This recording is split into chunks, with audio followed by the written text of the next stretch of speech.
Alrighty, ladies and gentlemen, looks like we are good and live. How's everyone doing? I'm Jason Lindgren. Welcome to the Secrets of Saturn live stream, the weekly event, as it were. Got another full house this time. We are having, of course, Wayne McCroy, who's always here with me. Crow 777 is dropping in. Dr. Andy Kaufman is back. And we also have Clive de Carle. So we have a lot of stuff to go over. Hope everyone's doing well. I'm going to take one moment out here and do our weekly sponsor of Randy from Houston. So everyone, hang tight for one moment. Did you know that 85% of your engine wear occurs at startup? Yes, that is correct. And this is where Lower the Friction comes in by putting a protective, lubricating barrier on all moving parts. This now gives you full-time protection to make your engine last longer, run smoother, give you better performance, and improved fuel economy. People across the country are reporting some very exciting results. Go to lowerthefriction.com, place your order, and enter in promo code SOS to get 5% off of your order. That's lowerthefriction.com. Alrighty, that's our friend Randy from Houston's little company that he started, and if anybody uses the product, we want to hear from you because we want to hear your results.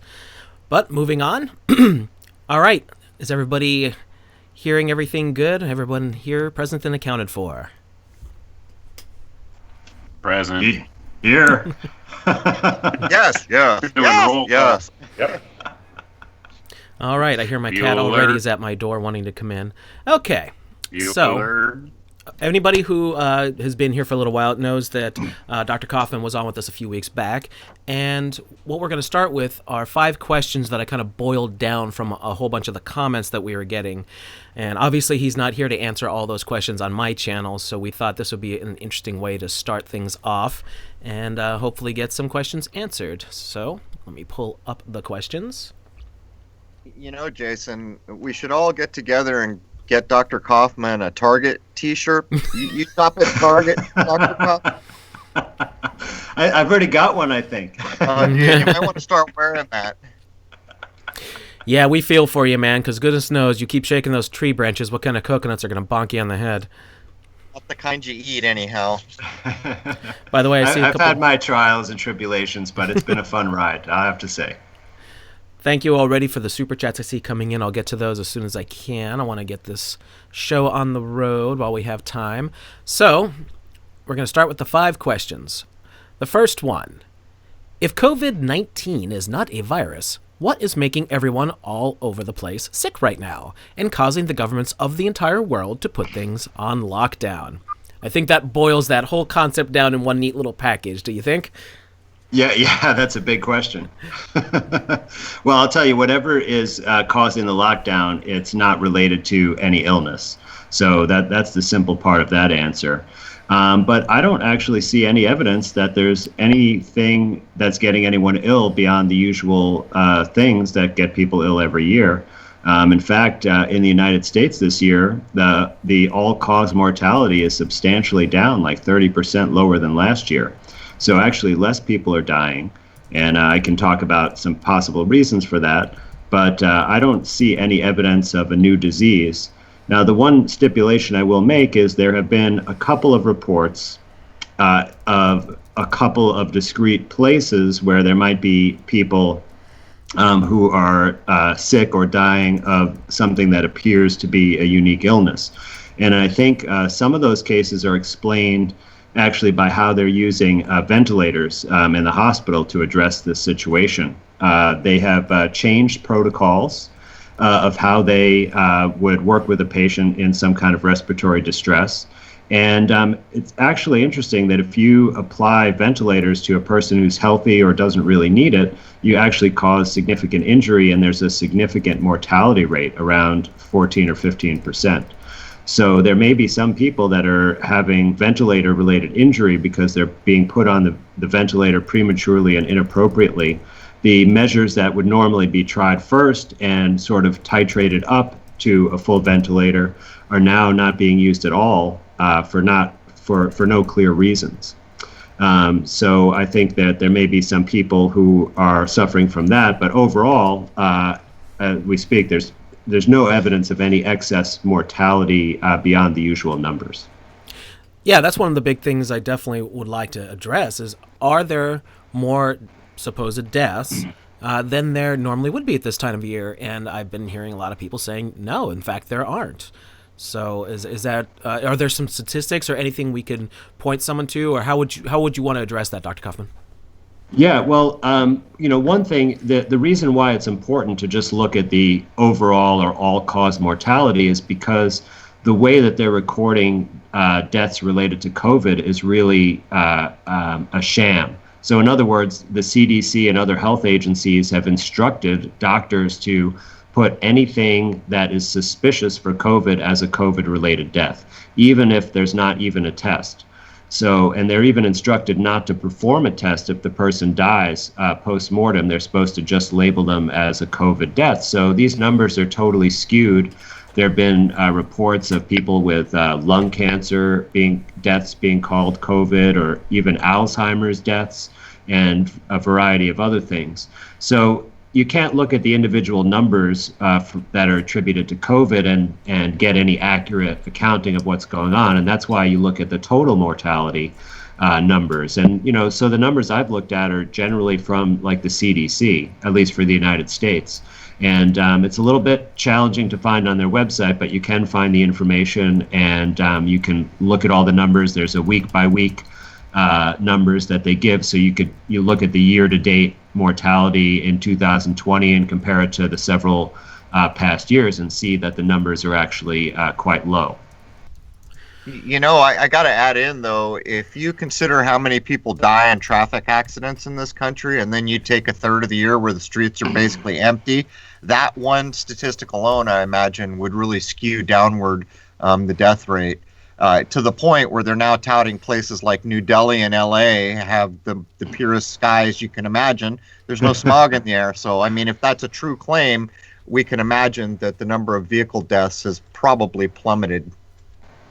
Absolutely. And I think the other big factor besides that is actually because people don't have access to the hospital or healthcare. And we know at least a very conservative estimate of healthcare-related deaths based on a study of medical errors from Johns Hopkins and another study from the Journal of the American Medical Association on prescription drug deaths, that deaths from those causes is at least the third leading cause of death in the country. And we know that most people die in the hospital. So not having access to those services and not having access to the hospital would reduce those deaths substantially. And I think that's actually quite a much bigger number than the motor vehicle accidents, because it would account for 378,000 deaths a year on average, which makes it the third leading cause of death for the country. Now, Dr. Kaufman, there was something I wanted to address I saw earlier today, and maybe you could speak on this if you know for sure about it or not. The New York Post today was reporting that New York State has now ordered a do not resuscitate order for anybody going in and having cardiac problems. I find that a bit concerning. And do you know, is this in any way related to the whole COVID thing? And are they trying to classify those deaths as COVID related as well? Wow, I haven't heard about that, but that is certainly a major travesty. I mean, people always have, in fact, generally speaking, it's always been the default to do full resuscitation and advanced life-saving measures, and you have to specifically request to be a DNR. So that's a major policy change. Off the top of my head, since you're surprising me with this information, it would definitely increase the risk of death, because cardiac issues is one of the things that actually you could save someone through resuscitation, like if they have ventricular fibrillation or things like that. So that's really disturbing. I think it fits with some of the reports that I've gotten from paramedics and EMTs, that they're instructed to shorten the duration of their CPR attempts, and actually to pronounce people dead, whereas before they would have a doctor in the hospital that they were communicating with through telemetry do that. So it sort of fits with that policy, and this would basically hasten people's deaths to some degree. Clive, is there anything you'd like to Didn't mean to catch you off guard. No. Listen, I like the challenge, Wayne. I was wondering if anybody else had seen that today. I saw that, and I immediately found it deeply disturbing. So I thought that I'm pretty sure you're in New York State, right, Doc? So I thought maybe you would have heard something about that. Well, I'm going to definitely look up that information right after this chat. Cool. All right, and if anybody needs to chime in, I know there's a little bit of a lag. Just go right ahead, and I'll shut up. I'd like to just say something about atrial fibrillation. Sure. Because it is easily fixed in most cases by using a simple, inexpensive supplement like magnesium. Almost any problem that relates to the heart, any uneven heartbeat, a few cents worth of magnesium fixes it. And in fact, magnesium is my favorite mineral, because I was in hospital 33 years ago. I took one antibiotic and I was in hospital for weeks. I couldn't walk anymore. I couldn't get dressed. And the doctors couldn't help me. They just gave up. And I worked it out myself. I worked out that the problem had been that I'd knocked out all the magnesium in my body. And I got wheeled out in a wheelchair, started taking magnesium, and I took vitamin C and a number of other supplements, and at that point I got arthritis so badly that my body looked like I was 90, and magnesium was the magic bullet, along with vitamin C, that really saved my life, because the doctors thought I wouldn't pull through it. Wow, crazy that something as simple as nutrition has something to do with your health. I mean, go figure, right? All right, let's move along here. Second question, Dr. Kaufman. If people aren't sick and dying, even doctors and nurses, what about all of the dead bodies being reported on? Well, I think they're staged to make it appear that people are dying. Like, for example, one thing that's definitely happening is because people don't have access to the hospital, and generally people die at the hospital, that some people who are very ill are going to be dying at home. And so, like, if this occurs in your neighborhood and, you see a hearse or a truck come around to pick up the bodies, it's not what you're used to, and it looks like there are more dead bodies or people dying. But actually, it's not the case. It's just that they're dying in a different location, and now you're exposed to it, whereas usually you're not exposed to it because it's in the hospital. But I'll tell you that if you ever, work in a hospital under normal conditions, not the current conditions, and go down to the morgue, you see lots of bodies, and they're being picked up by various funeral homes throughout the day on a regular basis. So it's not really anything. I mean, I know it's hard to be exposed to see a bunch of dead bodies or in your presence or see videos of it. But I'll tell you that a lot of people die every day. And so there are dead bodies, and it would be very easy to put them all in one location and make it look like there's something new that's going on. But that's why, once again, you have to go back to the actual reported numbers of deaths. And I'm not saying that they're 100% accurate, but I think that gives you a much better picture, because if you had overall the death rate was lower than normal, but you centralize the place where dead bodies are brought to, then it would give the appearance that there are excess deaths, but there are actually less deaths. Gotcha. I think we could have answered that by asking a simple question in return. Does the news always tell the truth? No, Crow. The question is, when does the news tell the truth?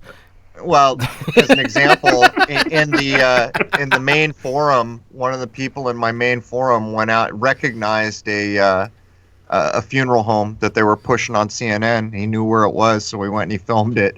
They had police cars staged there, all kinds of like little set decoration pieces, and absolutely nothing was going on there. Then I think he visited a couple hospitals as well. It's the same story everywhere. It's all just window dressing. Yeah, big surprise. Yeah, that's there. right. To add to that thing, though, I know a lot of folks are saying, what about these giant refrigerated trailers that bodies are being loaded into? I haven't seen any direct evidence of it, but I've heard people reporting on it. Do you happen to know anything about that aspect of it? Well, I know, like at Elmhurst Hospital in Queens, they had one of these, and it seemed like that's a tiny little hospital, only 100 beds in New York City, and there are hospitals that have 4,000 beds in New York City, just to give you an idea of how tiny that hospital is. And they showed some video like early on of it looking like it was overwhelmed with patients, and then some people went there the next day with their cell phones, and the hospital was totally empty, and they went around back where that truck was. It was like a white 18-wheeler type of vehicle, and there was no one around. Like, there was no one opening the door and putting more bodies in. It was like it was abandoned. So I think that was just, those things are staged. There was another video I saw this morning that actually was really good by this respiratory therapist who was taking a big chance, because he was filming inside the hospital, and he showed some of the rooms where they're storing the ventilators and such, and he was talking about the truck that's by his hospital, and he said that it's basically empty. That brings up another question, though. All these people in these hospitals have to be witnessing things. We've got to imagine that there's good, decent people working at hospitals. And I'd like to remind them all, if they're listening to this, there is a tenet in common law. It's about tacit permission. And if you see a thing you do not agree with and you do nothing about it, you have given your tacit permission. In other words, you are party to the very thing you don't appreciate. And I think this is an important thing, because we're seeing this in a lot of different places, not just hospitals. There's police officers. Jason and I just interviewed a guy who's on a volunteer fire department. When we were offline, I asked, do the other firemen know what you know? And he said, hell yes, to a person. So this is no small group of people by any means that understand the fraud of all this. There you have I totally agree with that, Crow. And there might be a mentality among some of those people, well, that you're supposed to follow an order when it's given by your superior. But in my opinion, if you follow that order and it's the wrong thing to do, then you're actually, in my opinion, more responsible than the person who gave the order. Well, I'd like to add, in the military, you're told as an enlisted person, which I was, anytime an officer gives you an order under law, under the Uniform Military Code of Justice, you have to obey that law, with one exception, if it's an illegal order. And the last thing I did in Okinawa was disobey an order from the commander of Headquarters Battalion, because he wanted me to take a series of 3 shots, and I was 4 months from leaving the Marine Corps. I refused it. My point here is that it doesn't matter if your boss tells you to do a thing. If you know it's not right, if you know it's illegal, if you know it's dishonest, I don't see any reason why you should even consider following that directive. Well, there's a big risk. I mean, I'm sure that you got in some kind of consequence. But like if you're a doctor right now and you're going to defy what's going on in your hospital, then you're going to be out of a job. Yeah, that's where we are right now. And you can go all the way back to the 80s to read blueprints of what's happening now and how they're going to deal with it. And the idea that somehow there's going to be a roundup of people and where mental health falls in all this, like people who speak their minds are going to be declared crazy and treated as if they were mental health patients. There's all these blueprints for what's gone down. But at the end of the day, this is simple. This is the biggest coup d'etat the world has ever seen. And it comes down to this. Will you stand by and watch it go down? Or will you stand for the things that you think are correct and right? And will you think about the generation behind you? People like you and I, Dr. Kaufman, we're here for a while longer. Maybe we'll see 80, maybe you'll see 90, maybe you'll even see 100. You're a doctor, but I don't expect... I'm trying. If I see 80, I'll count myself lucky with the youth that I led. My point being is there's millions of lives in this world that depend on what this generation does now. Well, I'll tell you, some folks are doing some good citizen journalism. Our friend Rachel, who's in the chat room as Rachel New York Truth, also has a YouTube channel. She's been going and doing filming and putting it up to show what's really going on. Our friend Brian Stavely, he's also got a channel. I think he's got a couple of channels, come to think of it. I know he's been putting stuff up, and I know there's others too, but if anybody's in the chat room, those are folks you can check out immediately if you want to see them going down and actually doing the work that journalists are supposed to do, but we all know what the mainstream media is. So it's a bunch of poppycock. So, all right. By the way, Clive, several people were asking who you were. They weren't familiar with you. Do you want to take a moment and talk about who you are and what you do so we can fill them in? Well, sure. I used to be in the contact lens business. I started, along with others, what became England's largest contact lens company. And I sold it to Johnson & Johnson. And so this was about 30 years ago. And I wondered what to do with my life. And I've always been a bit of an activist. And really, my prime motivation is to change the world. But I realized at this point that the world was so ill, health-wise, that I'd be better off trying to fix their health, and then they might listen to some of my more revolutionary ideas. And at that point, I was living in Spain. I had an organic farm going on. And I started studying hypnosis as the first thing. And I had a few hobbies. I started a lie detector company, which we had software, Israeli software, which could read people's minds. It was all quite scary. And so I've done a lot of things. And then I started giving talks around England, teaching people about simple supplements, how to be well using vitamin D in winter and vitamin C and magnesium and iodine and various things. And then I started interviewing medical doctors and health experts around the world. And I've got a YouTube channel where I've got about 400 or so interviews. The only problem is that they are decreasing in number, although I pump them out every few days. YouTube keep on taking them down, and the UK government don't like what I'm doing very much. I think I'm the only person in England who currently is not allowed to use the words, I'll use them anyway, 5G, COVID-19 and coronavirus. I've actually been banned from using these words on YouTube and on my website. I mean, it's just incredible. Everybody's using these words except me, apparently. So I'm all right. I'm in Mexico, so I don't really care. But I would quite like to go back to England at some point. And so what I do is I give consultations to clients from time to time, and I make lots of videos. I've just, funnily enough, interviewed Andy Kaufman here just an hour ago. And my aim is to try and wake people up to the stupidity of what's going on, because I mean, clearly this whole thing is a farce. There isn't, as Andy said, nobody's really dying, no more than they usually do. It's a massive, as Crow said, it's a massive coup d'etat. They've won already. I mean, World War III is over unless we can reverse things, and nobody's even noticed. I mean, I hate that word sheeple, but they're not sheep anymore. They're just lemmings. They're just going straight over the cliff, as far as I can see. They're all frightened out of their wits.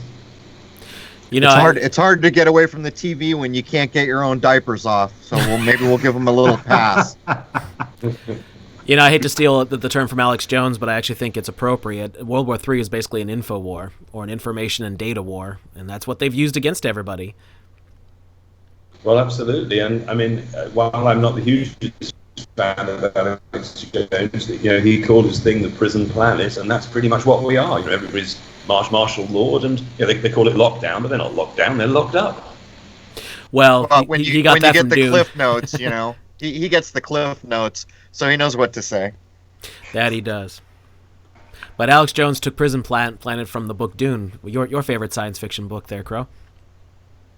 Yeah, there's a lot to learn in the world, but unfortunately we've gotten so far past this, and when we got into the new millennium and we started downing the next generation with the moniker millennials, what we actually did is we dropped the ball as parents.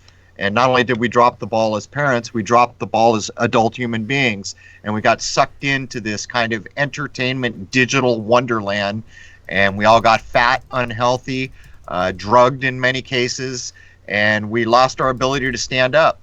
And that's not all of us, but that's a huge number of us. But what comes next may not be so pretty. It's hard to know how quickly they'll implement things, but I mean, let's ask a simple question. 4 weeks ago, would anyone imagine that we'd be sitting where we're sitting right now? I can show you documents written in the 80s that prefaced versions of this game plan. That's how kind of asleep we are. And to put a fine point on it, the Rockefeller document from 2010 is just flat out, point for point, breaking down what was about to happen. So the revelation of method in this case was done decades before the fact.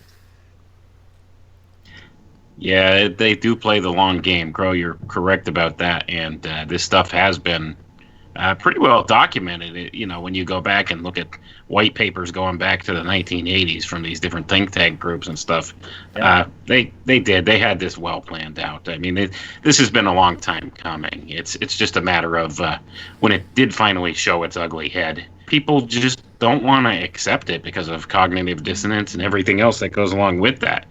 Nobody wants to accept that, this is reality. I mean, this is really happening. Maybe the tinfoil hat crew wasn't so dumb after all, So it's one of those things where, man, it's just hard to wrap your head around all of this. But the planning that they put into this stuff is just beyond the pale. But it's so damn obvious. 4 years ago, we started a podcast with very few exceptions. Every episode pointed to where we are. We've had episodes where we told people, if you have a cell phone in your pocket, you're facilitating what you're about to live through. Right now, I could say to everyone listening, if you're carrying a smartphone, a brand new smartphone, you're in fact part of the problem. You're just tracking yourself. You're giving up data at an astonishing rate. And by the way, even my best friends are upset with me all the time because I won't update my phone. Jason wants to call me half the time. It won't even ring through because my smartphone's dumb. But actually, I consider my dumb phone to be smart. And actually, I will be going to a clamshell. When this phone gets booted off because I won't upgrade it to 5G, I will downgrade to a phone that makes calls, period. These are the things you got to think about. How the hell did we get here, and what can you do about it? Well, if you're carrying an iPhone 11, hint, hint, hint, you're part of the damn problem. You're giving data at an astonishing rate, and what's driving this entire fiasco is information and real-time data collection. They can spin on a dime. Tomorrow we could wake up and get a whole different message than was planned 2 days prior, just simply from what they saw happen on Facebook. Oh, look, all these people in Ohio are getting pissed off. They're going to go storm City Hall and make a fuss. And the message will change. This is all being fed by the data we're all giving up. We've covered this so many times, and yet I would be willing to bet 98% of the people listening here have a brand new smartphone in their pocket. Guilty. Well, not brand new. Yeah, that's not brand new. That's the thing. I mean, they make it so attractive to have these things. They are useful tools. And that's a lot of the problem with this is, it's a useful tool, and it could revolutionize the way we do things. But at the same token, they purposely make it addictive, and they use it to track your location. It's opening Pandora's box when you get involved with this technology, because that's exactly what it's intended to do. It's a hook. It's a mind hook, and that's exactly what it's designed for, is to hook your mind and pull you in. And once again, this all points right back to the whole transhumanist ideology. So that's where it's leading. That's where it's going, and that's why they want this total panopticon control grid that they're currently in the process of setting up, utilizing the whole medical care system. So that's where we're at today, and it's rolling out in force right now. So Well, let's solutions to that problem are what we need to come up with. let's ask a question though. I didn't pay one iota of attention when Trump was seated as the president, so I got to ask: did he swear to uphold the Constitution? Most presidents do. Does anyone know? Like, I saw Obama do it, but I saw Obama do it twice. They made up some nonsense that he messed it up the first time, so the second time he could do it in the White House in front of Adam Weishaupt's picture, the founder of the Bavarian Illuminati. But did anyone watch Trump get seated? Did he in fact swear on the Constitution? I didn't watch that inauguration. I really couldn't tell you for sure, but the fact that Obama swore the oath in front of Weishaupt is very telling in and of itself. I'd be surprised if he didn't. I would have to go look to know, but an oath has meaning in our world. All is not lost here. The Constitution may not be the perfect thing, but if it was brought back, so much of the nonsense would crumble. I mean, almost instantaneously. But my point here is not really to try to get everyone to be sensible. My point here is, if that man swore an oath to uphold the Constitution, then how can you be cowed in your thinking, in your judgment, in the things you think are correct? I'm just saying, this is overtly evil on the face of it.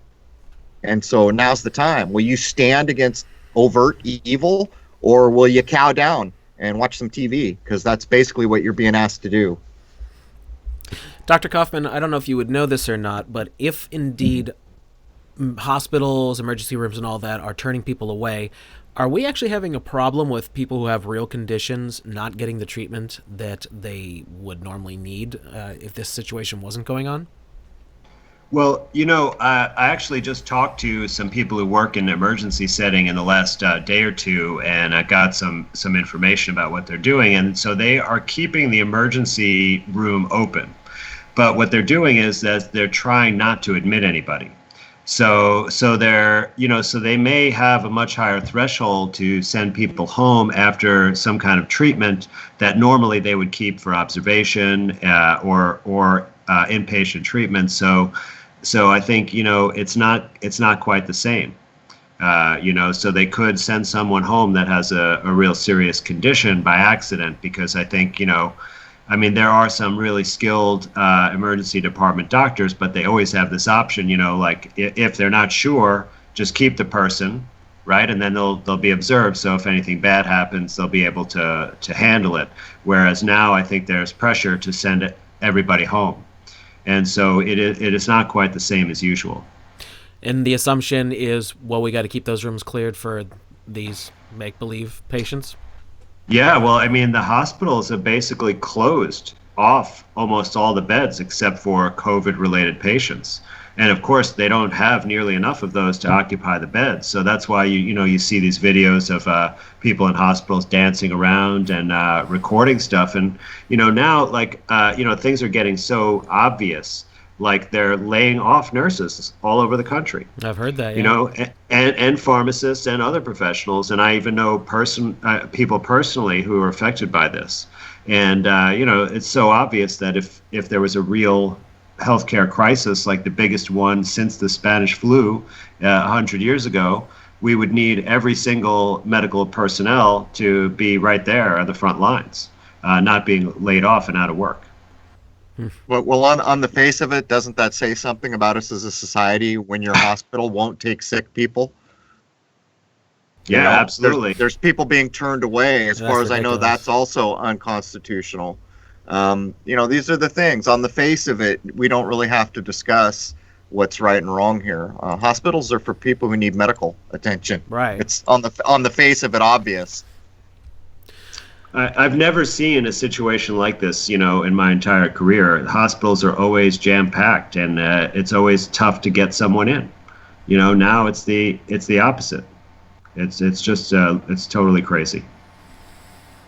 Do you have a theory, or I'm trying to think of a better word to use, but Do you have a hypothesis on what might actually be going on and why they're doing things the way they do them? Well, I mean, I think a lot of it is just to it's like a big PR stunt. It's a way to sell the appearance that really there are a lot of sick people. Right. You have to preserve all these resources. You have, governors like Cuomo, especially, calling, well, we have a shortage of respirators and all that kind of stuff.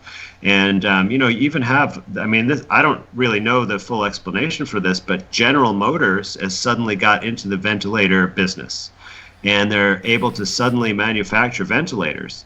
Now, this is an automobile manufacturer, right? And it's not exactly the same technology that's behind a ventilator. And, if you're going to design a new technology and then have manufacturing to be able to produce it at a scale-up level, I mean, that can take years to develop. So they must have had substantial forethought that they're going to get into the ventilator business as an automobile company just in time for this crisis.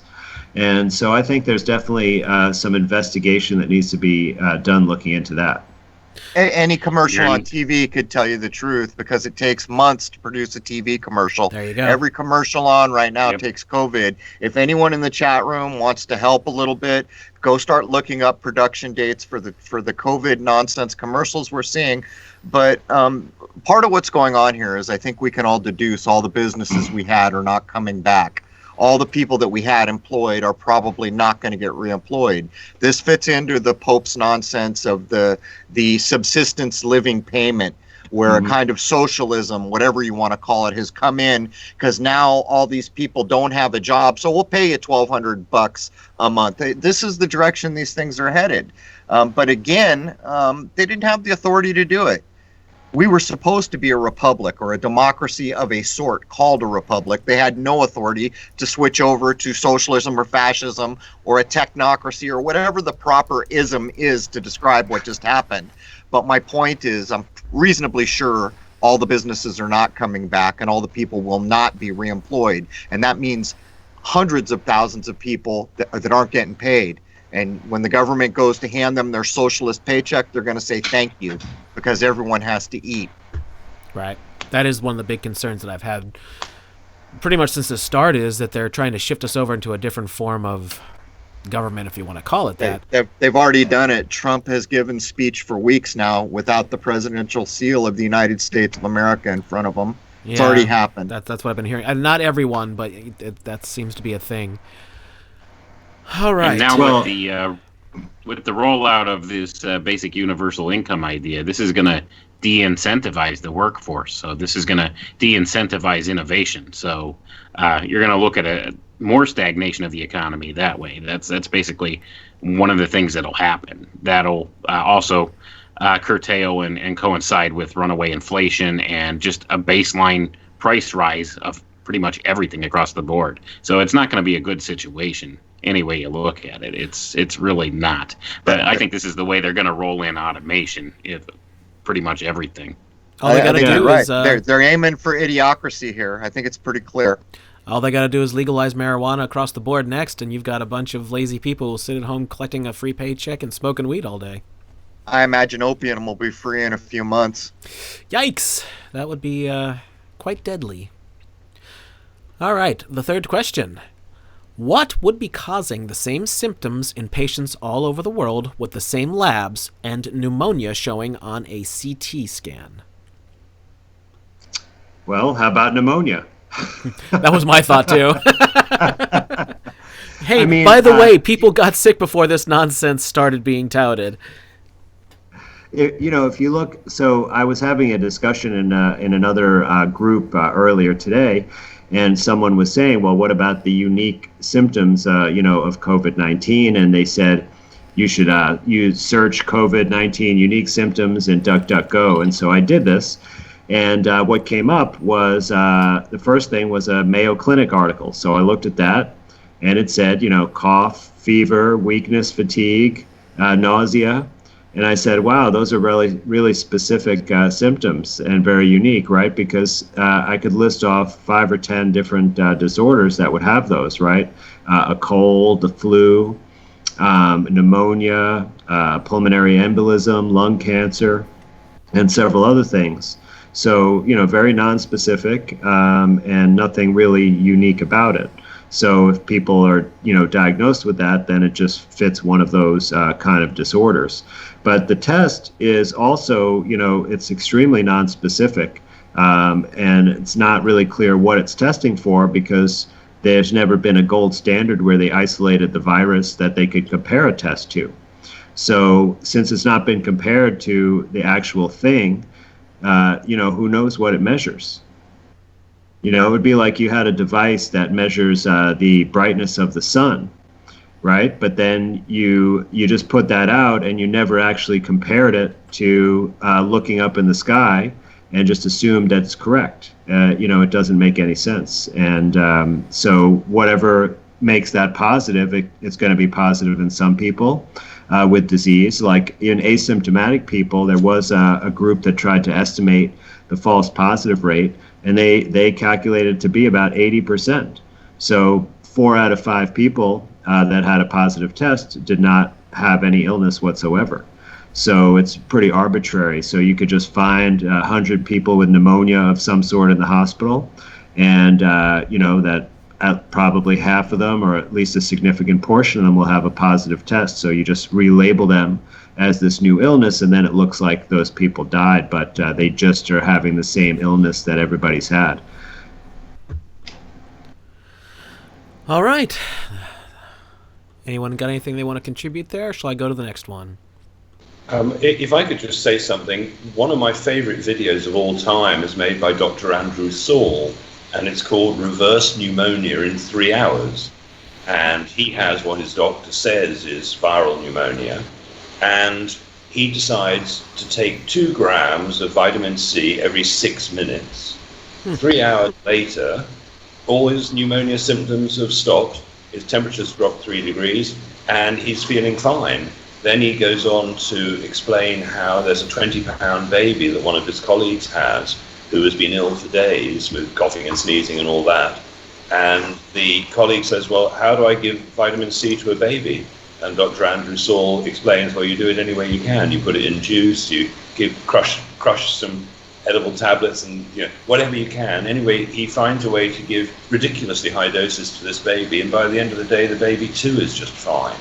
So, the idea that pneumonia is one of these problems where you've got to spend 12 weeks in hospital and you may or may not recover is absolutely ridiculous. I mean, what's the next step after pneumonia? Well, it can be sepsis. And a lot of people don't recover from sepsis.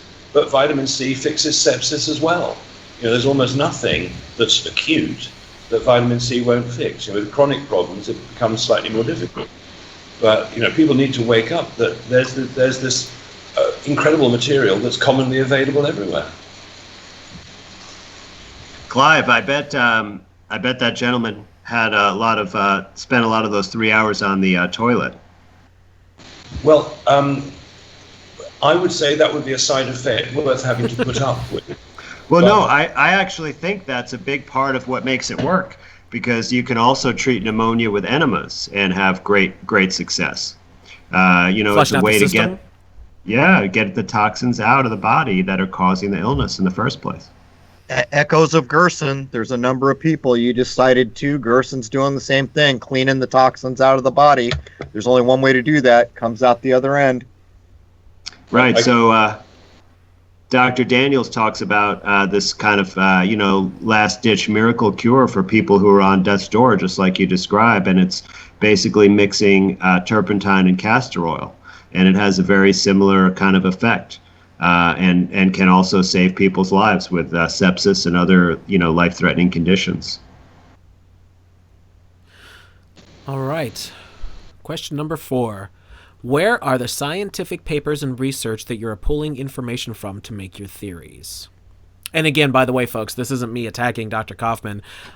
Before I turned the comments off because I got tired of policing all the nonsense, I was getting bombarded with questions attacking Andy over every little thing, and I was like, okay, I'm done with this. This is getting ridiculous.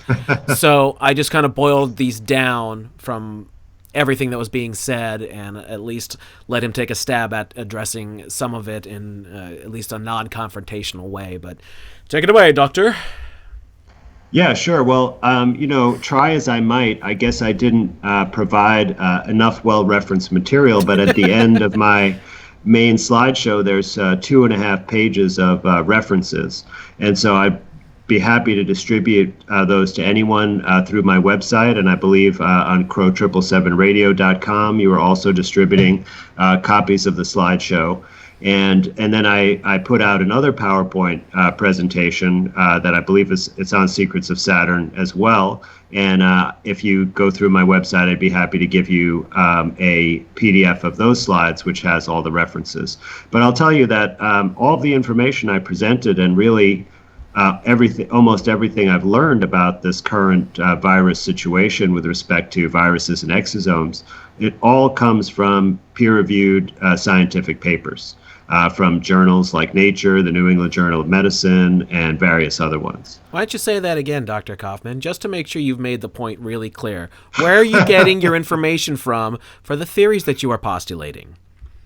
Yeah, I mean, I only go to the source material, which is the scientifically published papers that are peer-reviewed. I do, talk about some historical information from well-researched books. But there are no books about COVID-19 or SARS, coronavirus family that I've looked at. So that's all right from the primary scientific papers. Well, I can help you out too. For members of crow777radio.com, under transcripts, episode 207.5 is a free transcript download. That's what Dr. Kaufman just referenced. Or if you're not a member, email me and I will happily send you the PDF. I've handed out roughly 1,000 copies of that PDF so far. And what we're talking about is Dr. Kaufman did a 38-minute presentation with several of us attending, which I cut down to just the presentation. That's on this channel, the Secrets of Saturn channel, and it went viral. Thank you to David Icke for putting it on, a link to it on his website. So it's got 303,000 or something crazy like that now. I've never had a video with that many hits. But the problem was you were getting a ton of ding-dongs on there who were, of course, attacking Dr. Kaufman's work, and I finally just turned the comments off because I just didn't want any more fighting. That's not what I'm about. The information is presented. He absolutely did document his work. It's in there if you just watched it and shut the hell up instead of bitching about things.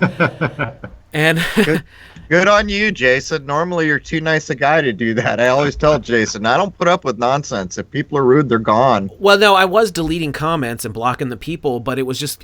It was wasting too much of my time. I mean, with the amount of content we're trying to put out, I want to put the time I've got to doing something constructive. So I turned the comments off and, of course, boiled it down to these things that we're addressing today. But the other place you can get it, if you don't want to watch a video, I trimmed the audio down as much as I could, and we have that as a free download on crow777radio.com, and there's an accompanying PDF with all of the information that Dr. Kaufman put in the video. So there's two ways you can have it for free anytime you want of how he breaks down and discusses the quote-unquote virus. Secondly, there's a follow-up that Dr. Kaufman just did that I posted, what was that, yesterday or the day before? I can't even keep track of days anymore. It was just 1 to 2 days ago. Right, that's also available for free on my channel, and of course Dr. Kaufman has all of this stuff available on his channel as well. All right, I'm going to stop talking now and we'll move on. Jason, I just want to mention that this time around with that presentation, instead of David Icke referring to your channel, he actually put it on his channel. And it has almost 200,000 views already. It's only been out for a few days. Wonderful. I've got a few thousand. I don't know. Haven't checked it recently. By the way, if anyone wants to have fun out there and they are actually wasting their life looking at the TV, when they show the cameras going out to all these hard-hit places, look for the unnatural electric green. You will see it in gloves. You will see it in gowns. You will see it on bags. You will see it as boots. When you see that unnatural electric green, that came to us because Ebola started that Pavlovian programming. And since they can't ring a bell for all the human beings, that color green is standing in for the trigger of Pavlov's dogs. You're being processed. And if you think I'm kidding, go back, do an image search for Ebola, and look at the press images, and almost to an image, the unnatural green is there. Wow. Well, listen, TV mind control is a really interesting topic, and it's very sophisticated. They have all kinds of patents related to that. That's a subject that we could really explore. It's scary. I've done some work on it this week, and it's so depressing that I just kind of walked away because I don't know what's to be done for it. If someone's glued to their TV, they're being processed. How would it be if I came on to do a show to show you that the Wizard of Oz is wholly about processing the nation as a whole? Do you think people might accept that or lose their damn minds? This is the problem. You'd have to overcome the nostalgia. That's a big part of the problem, isn't it? Nostalgia is, you know what? But it's not just the content, it's the technology itself, right? They have a certain frame rate per second that basically activates our brain to go into an alpha wave state. So these are like EEG waves, and when you're in alpha wave state, you're more suggestible, right? That's like a hypnotic trance, and so then you accept the content much more readily. And I even heard that the founder of Hulu, I think his name is H. Liu, has a patent on a device that can actually assess what your brainwave pattern is and then adjust its output to get it into that alpha state. Good grief. Well, I can actually give people the foundation for some of this. When I was a child and you talked about electricity, you talked about it in cycles. The most common way you would hear it is this is 60 cycles. Along the path of my lifetime, cycles became hertz. Hertz is a person's name. That person is directly associated to the Kennedy clan. And by the way, Hertz Rent-A-Car. They are to do with early forms of radio. They are 33rd degree Masons. It's all there. The smartest people in the world have basically put together the systems we use.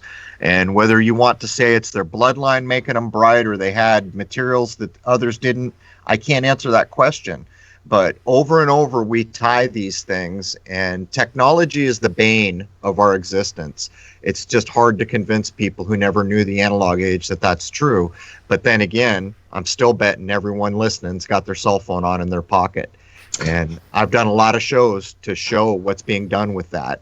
And it was all the way back in '99 when the CEO of Sun Microsystems informed the world that privacy no longer existed for all our free tools like email, and no one believed him. And the dude was telling the God's honest truth. There it is. People couldn't see it coming in 1999. I mean, The Matrix blew people's freaking minds in 1999, and here we are 20 plus years later. And the things that they were setting up back then, they knew what was coming. And that's that. Well, when you think about what Wayne was talking about, we've looked at the same documents from the 80s, which are various game plans for what we're looking at now. How in the hell in the 80s did they know that there was going to be a Google in the year 2000? But you see, these things were written into the plan, how to control society with different levels of technology. So it's astonishing, the foresight that's been laid down. And I think the only simple answer to it is that we are probably close to 100 years behind technology. Typically, they say that the society is 50 or something years behind the technology that's available. I think we're probably closer to 100 years behind what's been available. Well, they typically say it's anywhere from 30 to 50 years is what the military-industrial complex is ahead of what we view as the state of the art today. So when you realize that these special access programs and stuff are going on in secret with little to no oversight, and these monies are being funneled to it through government agencies and put to over to private contractors who subcontract out these things, and they do that for a reason. This is because this way they could skirt around FOIA request. That information is considered proprietary then if it's done through a corporation or a government subcontractor. So it's not eligible for Freedom of Information Act request. So that's another way that they kind of keep these technologies secret and under wraps. So anybody who would use the argument they can't possibly keep any of this stuff secret, nonsense. They sure can. In fact, they kept a whole department of the government, the military, secret for over 30 plus years. The NRO, the National Reconnaissance Office, was completely secret and known only to a few thousand people within the country to even exist for over 30 plus years. When it was revealed in 1992 to exist, it had been operating since 1962 without anybody even realizing it exists. And this is a large part of what you would call your secret space program that's going on right now. So this is something people need to be aware of. A lot of these technologies have been developed within the military-industrial complex, and they've militarized every use that they could find of these things before they release it to the general public. So your state-of-the-art iPhone in your hand, that's probably 30 to 40-year-old technology, bare minimum. Easy. Pro, you may be correct. I mean, maybe it is 100 years. I don't know. I mean, if you look at the stuff Tesla was allegedly doing back in the early 1900s, that's way ahead of anything that we could imagine right now. Well, there's a reason that even doctoral candidates for electrical engineering, it's claimed by people who actually know some things that they're not being told all the secrets of electricity. The problem being is if you understood one wave, you'd understand all waves. But in the movie Winter Soldier, again, they tell you the truth. They say this dude lived in the 30s that wrote this algorithm which could predict the future based on data. Problem is we didn't have the machines that could do it. But you see, that's not true either, because the entirety of Las Vegas was set up on the law of large numbers. And what's the other one, Jason? What's the other thing called there where they go? What's the process called where they guess how many gumballs? I can't think of it, but basically, when you go to a fair and the wisdom of the crowd, wisdom of the crowd. There it is. The wisdom of the crowd and the law of large numbers built Vegas, and that is such a infantile version of what the data collection algorithms give them now, to the point where right now how many people have turned on the internet and they either talked or said to a friend they were interested in a product, didn't even do anything online, and there was an ad. You know why? Because their algorithms know what you want before you do, and that's based on the very thing I'm talking about. If you want to know something, go look up wisdom of the crowd and the law of large numbers. These things are ancient. Wisdom of the crowd goes back over 100 years, I think, but it shows that the actual future can be predicted if enough data is available to basically mine. Just to put a fine point on what you're saying, though, too, these things are very foundational. In fact, the algorithms that they use in quantum computing are actually named after some Vegas concepts. Like the one thing they use is called Monte Carlo method. Monte Carlo simulation. There you go. There it is. Yeah. Well, if I understand correctly, it's all small margins that they're making huge profits off of, right? Because it works in their favor that little bit, but because of the insane amount of numbers that are going on, it completely works in their favor. Well, what's interesting, too, is it's always a cult. It is always a cult. Like, I'm reading the Book of Enoch right now, and I think what we're looking at, we're going to run an episode tomorrow, which will basically show that the bloodline, so-called bloodline of Tubal-Cain, is all the A-list actors. We've known this, we've shown it in many ways. But to get back to the point, when you go look at wisdom of the crowd, most people would expect to say, oh, well, we took a gumball to the county fair, a gumball jar, a mason jar, and everyone gets that's not the example you're given. The example is we had this bull, okay? And so we're going to auction off this bull, which is then going to get whacked. So, someone has something like 1,400 pounds of meat or something like that. It's always a cult, all of it. And there is a whole side of our world that people know absolutely nothing about, and the simple reason for it is because you were not born of the Tubal-Cain bloodline, as far as I can tell. There it is. There's a whole other side of this world that is the people who make the rules, and they're all related. When we go through this episode tomorrow, Jason, how many A-list actors can we show are related to Bush? And by the way, Bush claims he's related to Vlad the Impaler. But all these things we're talking about, it's all the same party hosts every time. Well, the Bushes are related to the royals of England, and then they're related to, as Prince Charles liked to brag a few years back, to the Transylvanian whole Vlad the Impaler. Yeah, That's all of that. That's something to be proud of. Clive, We're vampires. how do you feel about that one, Clive? We live on your blood, brothers and sisters. That's basically what he's telling you. A couple of years back, a 12-year-old girl posted a YouTube video. It was a class project she did, where she was able to show that every single president of the United States was related to this one royal family over in Scotland. All but one. Every single president but one, inclusive of Obama at the time. So people could look that up. I mean, it's just astounding. And that seemed you like could actually leak. find this stuff in the open public records. Didn't that seem like a leak to you too, Wayne? Like they did it on, like they went out and forced that to be CNN news? I would think so. Yeah, it's one of those things where a little bit of revelation of the method here and there. They don't care at this point. They think they have such lock, stock, and barrel control of everything at this point. They're just letting it all out there. So it's easy for people to see. The point is, I don't think we're beyond reproach at this point with the whole thing. I think we could actually turn things around still. I think there's always that hope there, even though these, elites or whatever you want to call them, think that it's over pretty much. I don't see it that way. I agree with you, Wayne. But I was curious if you guys know about this, what technology might be deployed with this Starlink project. Well, that's so problematic because they're going to be claiming they're sending things to outer space, and I think from my own point of view, and nearly 5 years behind the scope, nothing's leaving here. From my point of view, we live in the equivalent of a alchemical flask. This is a sealed environment. Nothing comes in, nothing goes out. What we've got here is what we've always had here. It's a balanced system. It will always. That's another thing. People always wonder, why are they destroying nature and doing these big corporations? I'll tell you why. Because they know if they leave it alone for 100 years, it'll be same as it ever was.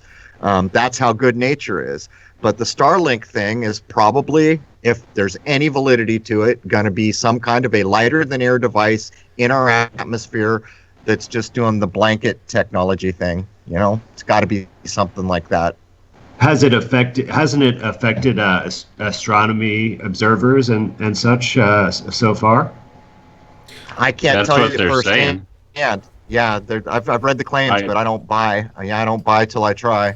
There was an I've astronomy actually channel. seen them. Go ahead, I've Wayne. actually seen them fly overhead one time.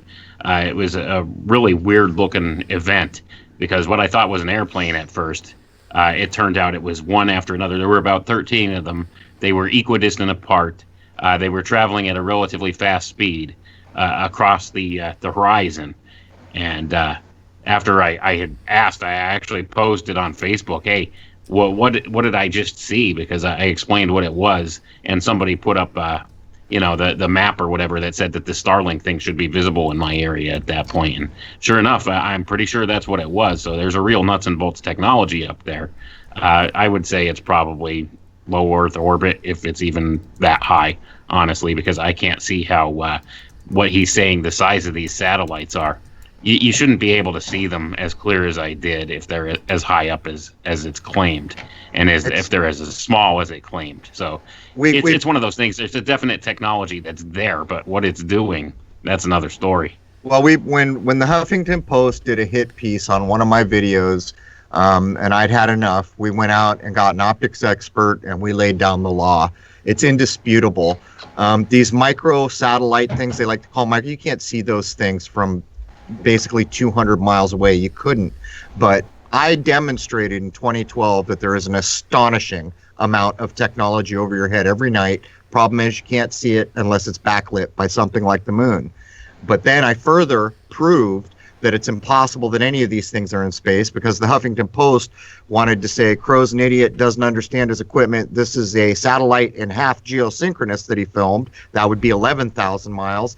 And I said, I beg to differ. And I did an optics expert, showed the math breakdown that if what they said was true at 11,000 miles, the thing would have been something like 4 times the size of the supposed ISS. And so these things are not possible. And so what we began to realize is everything we see is within our atmosphere. And when we got back to common sense, I mean, if I turned on a 1,000,000 candle power flashlight 60 miles away at night, could you see it? This is the kind of common sense we've lost, because at first you want to say, yeah. Then when you begin to think about it, you say, I'm not sure. I'd have to go out and try that. And so this is where we were. All these things you're seeing in the air, they're in our atmosphere. I would bet a lot on that, and I'm not a betting man. To answer the original question, Dr. Kaufman, I was watching an astronomy channel who was discussing how the more of those that get deployed, the more it's going to seriously muck with just normal stargazing people who do that on a regular basis. Because someone had asked it of me, and I went and did a little hunting around. That's what I found being repeated multiple times. Now, what they truly are, that's a good question. An eyesore. Well, definitely that. Definitely that. By the way, a couple people have asked Dr. Kaufman if you were a truth person, I think was the way it was worded in one question, before this whole thing started. Yes, I was.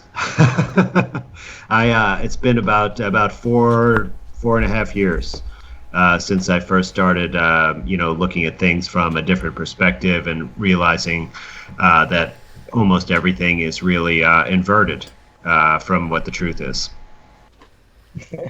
There's going to be a benchmark here. We'll have to ask, have you ever owned or thought about owning a copy of Anarchy in the UK by the Sex Pistols? God save the Queen. Actually, I owned that as a teenager, so. I was in a punk band, so I'm guilty too. She ain't no human being. All right, so of the 5 questions, we got one left. Why is 5G being mentioned in conspiracy videos in relation to COVID-19 so much right now?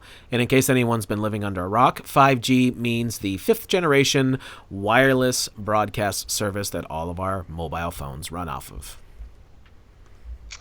Right, and so that is a good question. And for me, the main context that I've mentioned it, which hasn't been that often, although I'm definitely concerned about it, is because there's been a major feverish effort to install the 5G infrastructure at this time, when we're on this lockdown situation and we're supposed to only be having essential functions going on, right? And we already have a working telecommunications network that it meets the needs of this crisis. So why would they be, trying to have crews going around the clock installing a 5G network? So, for me, I think that people are distracted right now, and there seems to be growing opposition to 5G because it's been relatively poorly tested, and there are a lot of documented concerns about health and other issues. So this is, I think, kind of a diversionary bait and switch kind of tactic. I don't see any evidence of anyone, being sick from anything related to 5G, but that certainly is a possibility once the infrastructure is available. I know there is, some correlation that there was a major 5G installation in Wuhan, China before things hit, and I think also in northern Italy in the Lombardo region. But nonetheless, there's no evidence in those places of any excess deaths or any unique presentations that I'm really aware of. So I don't see evidence of this. But I can tell you one thing interesting that I have learned about 5G, because I was really trying to, there's a lot of rumors about that it affects oxygen, and there is data that electromagnetic radiation is absorbed by molecular oxygen. But actually, the frequency that mostly is absorbed by oxygen is much different than 5G. So if there's like a curve that you can look at, absorption versus frequency, and it peaks at a totally different technology than 5G, which is generally around 60 gigacycles per second. So I won't say the eponym, Crow, now that you've explained that. I was going to add, everyone knows RF is bad for you, but Jason and I did a show almost 2 years ago about 5G, showing that the networks can handle data in a way where in real time they can identify data they're interested in and send it off to the local police or wherever they want to go. So a big part of the 5G is not only do they have an antenna everywhere, it's set up in a way for basically police state style monitoring. But I don't think it takes a genius to understand that if you fill a world with radio frequency, the vibrational rate of a human being over time will change. So I don't know what your opinion is of what it's going to do in the short term, but I think it's a no-brainer that when you're surrounded by foreign frequencies for decades, that will have an effect. Right, and I've already, in my clinical work, right, I see the effect that Wi-Fi and cell phones for heavy users can have on them too, like especially with things like, eye fatigue and sleep, headaches, things like that. But I did find this declassified CIA document from 1977. And in it, it describes a study exposing mice to the same frequency band as 5G. So this is something, the government has studied quite a long time ago, which fits with what we were talking about before about the technology being far ahead of what we perceive it is, right? Because going back to 1977, we're talking about, more than 40 years. And in that study, it showed some pretty severe deleterious health effects on the mice. And the two that I thought were the most significant were one, that it causes bone marrow suppression. So that's where all your blood cells are made. So it would cause you to have low blood counts, including being anemic. So that could be debilitating in itself. But the most profound finding was that it blocked the oxygen uptake by the mitochondria. And those are the parts of our cells that they have their own DNA, and that's what can do oxidative phosphorylation, which is the main type of metabolism that we derive our energy from. Without that, basically, we can only do glycolysis, which results in lactic acid and generates far less energy and would make us our bodies become very acidic and could actually be fatal if it goes on for long enough. So I think those are some of the potential acute effects if you have the right amplitude of the signal and the right proximity to the antenna. There's people in Michigan right now, friends of mine have sent me video. It's not every pole, but some of the poles have stamped right on the side of the gray canister under the 5G mechanism that says this device puts off more energy than is approved by the FCC or whoever it is. Says it right on the side of the thing. And Wow. So it's like we've crossed the threshold. And by the way, you think they'd be nicer to those damn mice. Without mice, we don't get Mickey, but that gets you thinking. Maybe Mickey's a rat undercover. What do you think? Clive, you got anything you think want to that's a add to the definite 5G possibility. thing? Well, yes, I would actually. I've had quite a few clients in England who've been living in cities where 5G has been active now for a few months. And, what it always is the most sensitive, the canary in the coal mine that gets hit by it. And I've had several clients who I've said, look, why don't you try moving? Just move out to the country. And I've had so many of them say that once they moved out, their heart arrhythmia solved itself. All sorts of problems were happening. I mean, at Glastonbury Festival, the music festival, they had 5G there, and there were people with nosebleeds, all sorts of problems. And there have been, I've seen a significant amount of proof that 5G is doing damage. And of the recent videos that YouTube have taken down, it was one of the ones I did on 5G that came down within 24 hours. You know you're hitting the mark when they take them down quickly. Also in England, just 2 days ago, there was a news report that now 60 of the 5G masts have been set up by people who are unhappy about it. You've probably seen that video of the Australian man who had a tank and took out a whole load of masts.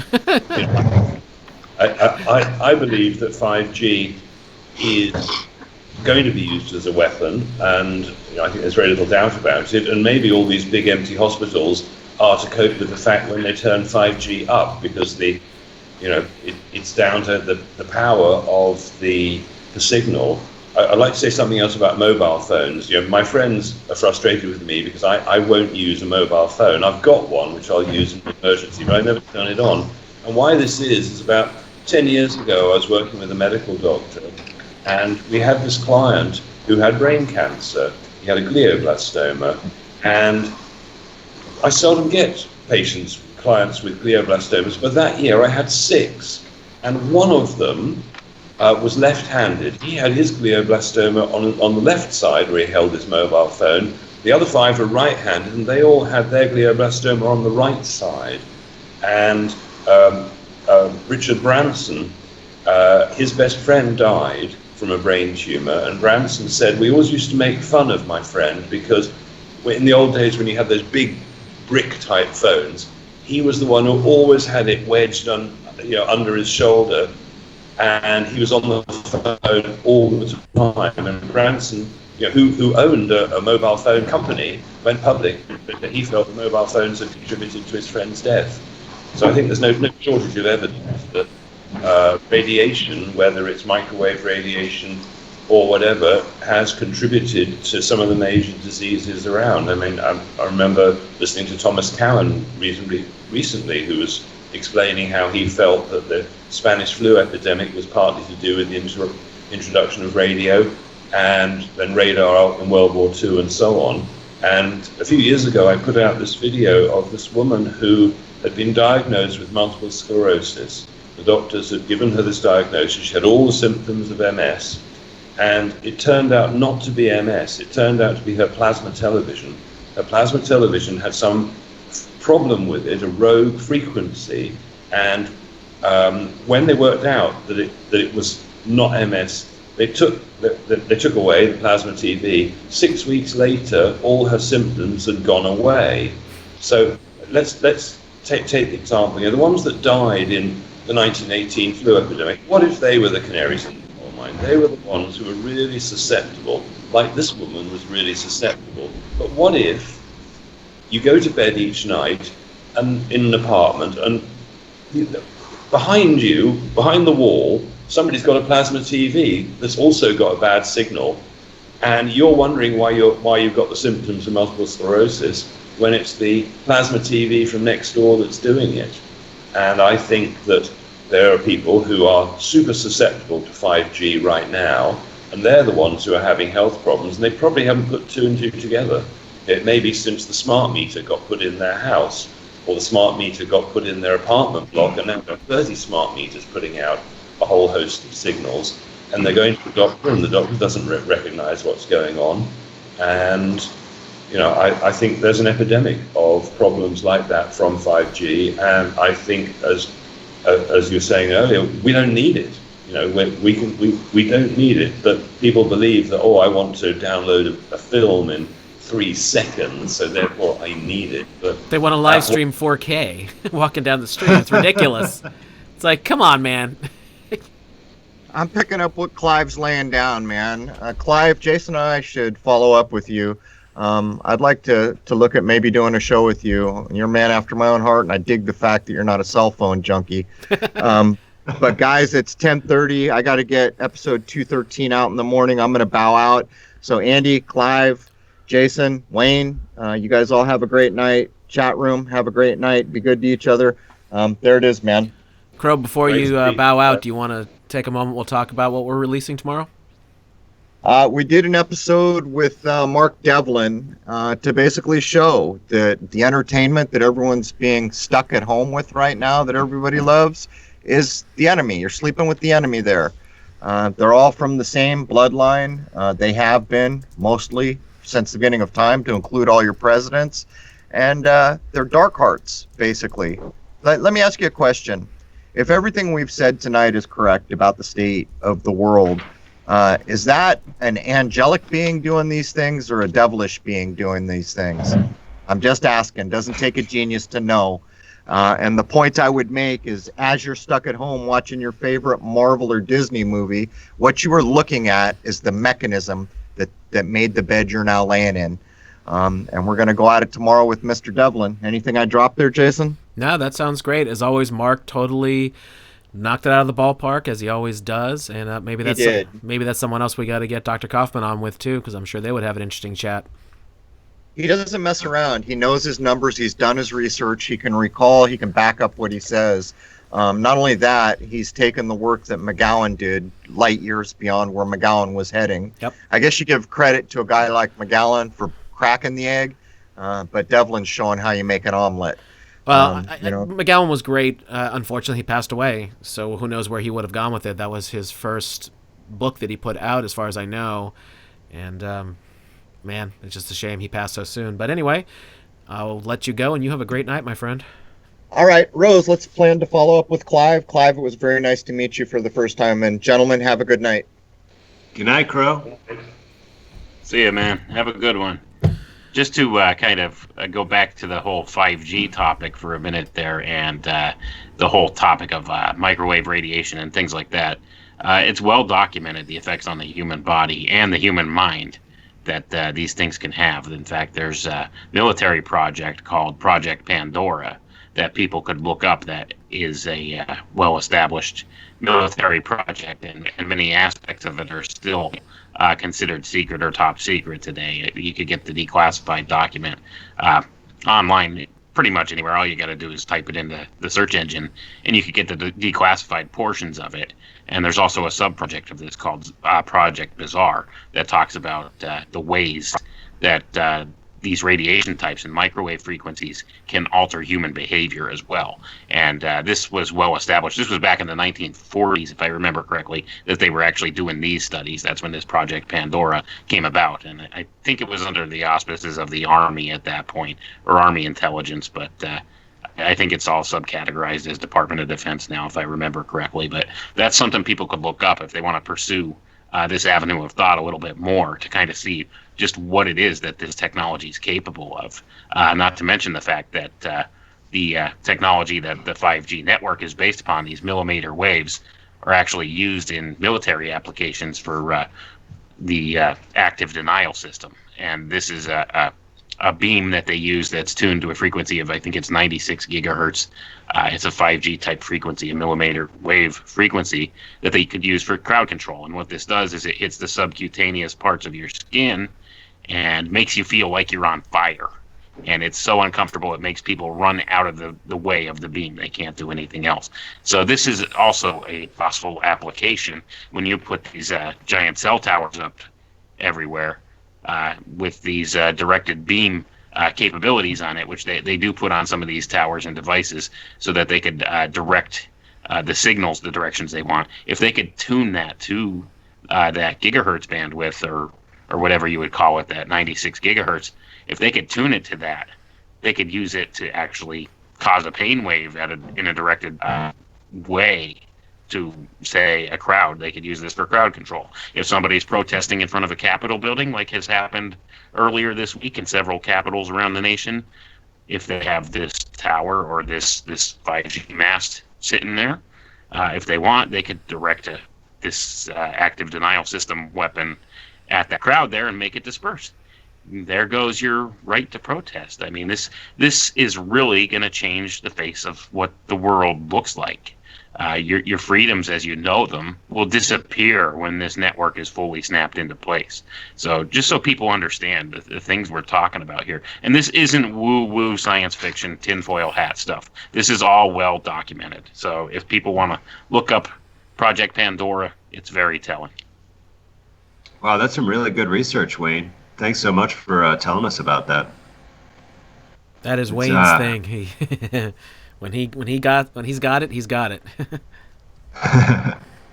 Yeah, it's not something that I particularly enjoy researching these type of things, but it's like I can't. If I find something like that, I just can't let it go. I have to know what's going on and how it's been applied. So that's kind of my thing. I dig into these technologies and how they're being misused against us. So, you could look back and like I said, I believe the study goes back to even the 1940s. So if you take that into consideration to where we're at today, imagine how much they've been able to fine tune this stuff. Right. Well, the same technology can be used actually for healing as well, right? Because look at the Rife machine. It puts out a tunable EMF wave, right? But it has different parameters, right? I'm sure that it's a much lower power, and it's also tuned, like Rife had a technology with this incredible microscope that he could observe living cells, and including microorganisms from like blood samples. And he was able to determine the vibrational frequency of those cells that are in a disease state.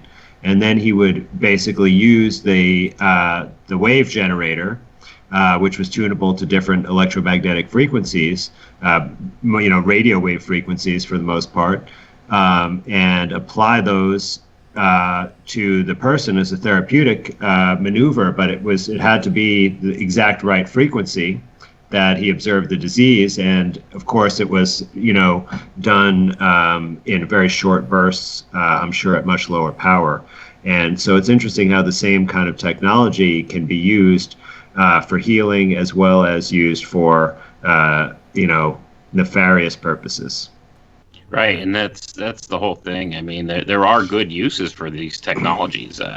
Technology is a tool like anything else. You could use it for good or you could use it for bad. And the problem is the military-industrial complex gets a hold of this stuff and decides to militarize it. They weaponize it every time, and they find all the bad uses and don't necessarily explore all the good uses. So it's one of those things where, yeah, this could be a useful tool, but in the wrong hands, it's also a very, very bad thing.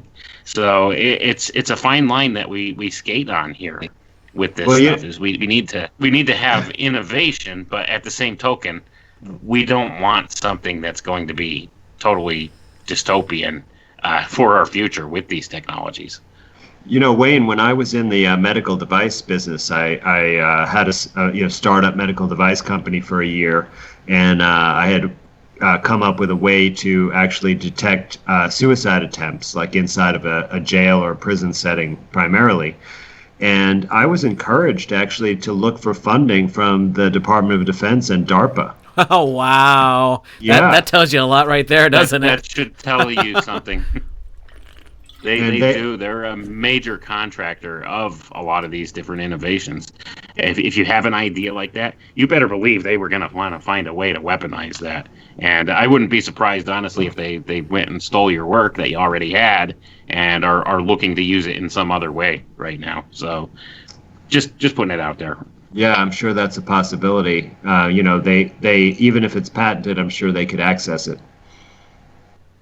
Oh, no doubt. And they could probably duplicate something very similar and just change a few things around and work with it that way. I don't know. I mean, I can't say. I'm not an expert on the Defense Department or how they work with stuff like that.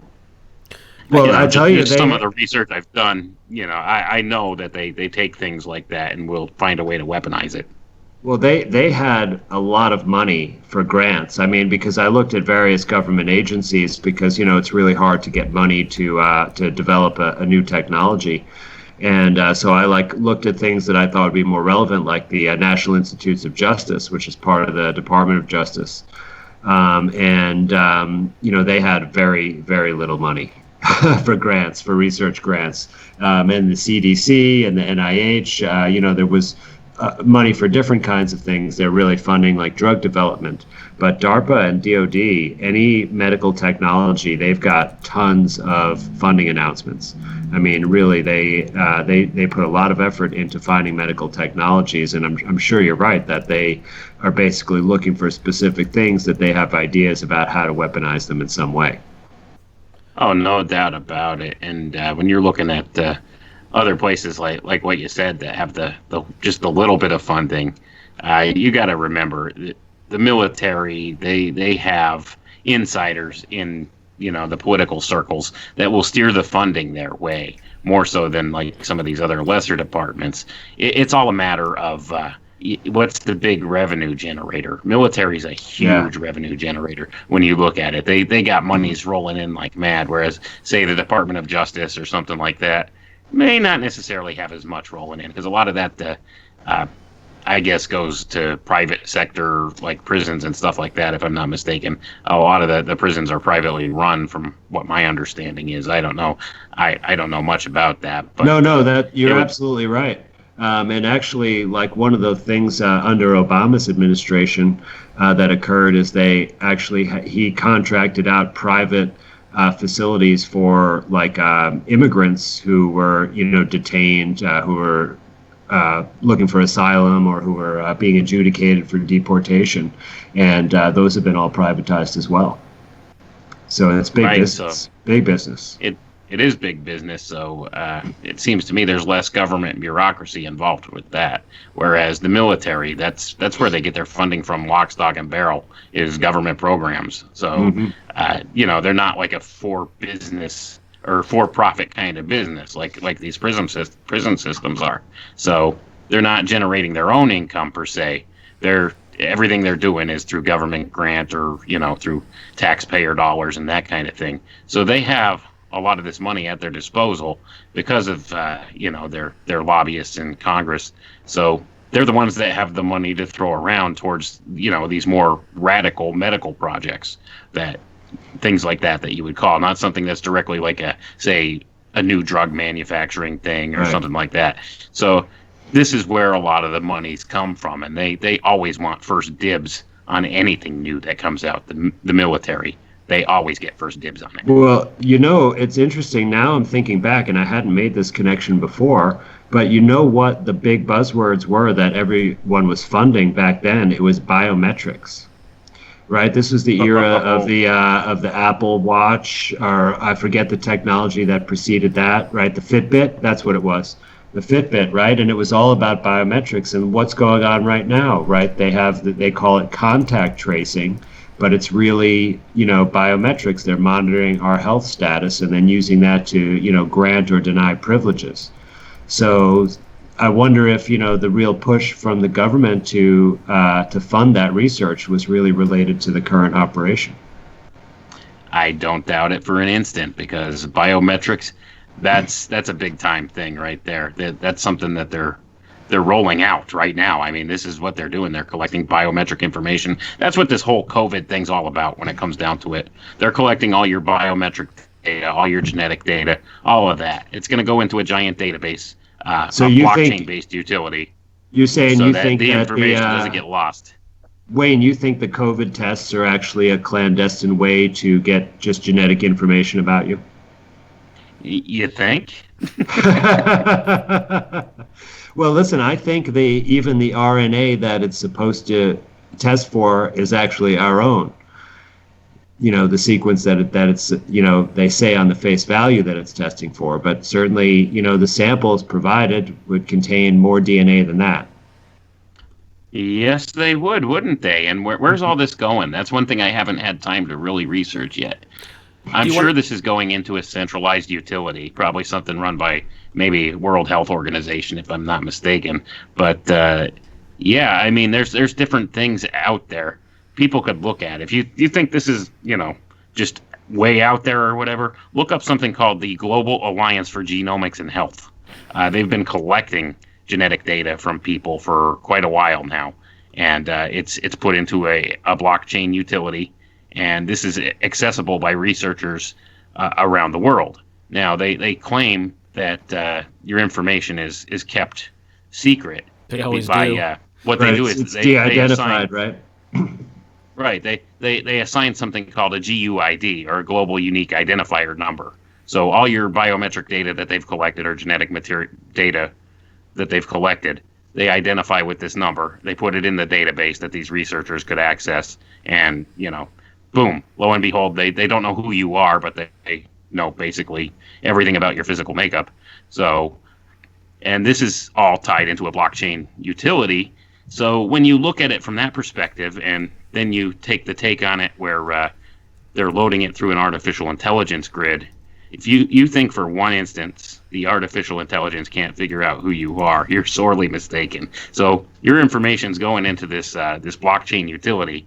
That way, the information never gets fully lost. It's there always for time immemorial. So that's something that they're working on heavily with this. So, and this model actually used by the Global Alliance for Genomics and Health is based on something here in the States, and it ties directly into autism research here. So that's something people could look at too. And this I write about in my book, The Autism Epidemic: Transhumanism's Dirty Little Secret. This is another way this all relates together. So this is basically what they're doing. They're collecting people's data, their genetic data, their biometric data. It all has to do with a very old cybernetics plan, and this is the utility they're using. They're collecting your data. It's the information age. It's the age of big data, and that's what they're doing. They're even collecting down to your biologic material. So it's just like Gattaca, isn't it? That science fiction movie, right? Yeah, it was funny when I first saw that. I was like, "That's gonna happen if it's not already." I remember saying that to the people I went to the theaters with. It's been going on for a long time. Yep. I was like, that strikes a little too close to reality, in my opinion. And that movie's like 20 some years old now, I think. Yeah, at least. By the way, Yeah. Well, anyway, it's a lot of heavy stuff, but you know, don't be mistaken by this whole thing. This is what it's about. It's not about anybody's health. It's not about public health. This whole thing for a whole other set of reasons. So just so people understand. Dr. Kaufman, would you like to discuss anything about the testing, since that seems to be one of the biggest things that everybody's going off about, even the mainstream? Yeah, sure. Well, actually, let me bring up a document because I was talking about this before, and I want to mention about the antibody test because that seems to be, this is the test that you can get an answer from much quicker because the PCR test, which was the original genetic test, it takes sometimes up to 2 weeks, apparently, to get the result because they have to run so many cycles in order to amplify the RNA to make a positive result. So this is the antibody test, and it was authorized by the FDA, which is different from being approved. And this was authorized on March 20th in a very much of a hurry. And there's a letter from the FDA to the manufacturer, which it goes by the name of Cepheid or Cepheid, CEPHEID. So people can actually look up this document on FDA.gov. So I'm giving the reference. Hopefully it's clear to everybody. And so I'm going to read one sentence in here that really says it all. And it says, based on the totality of scientific evidence available to FDA, it is reasonable to believe that your product may be effective in diagnosing COVID-19.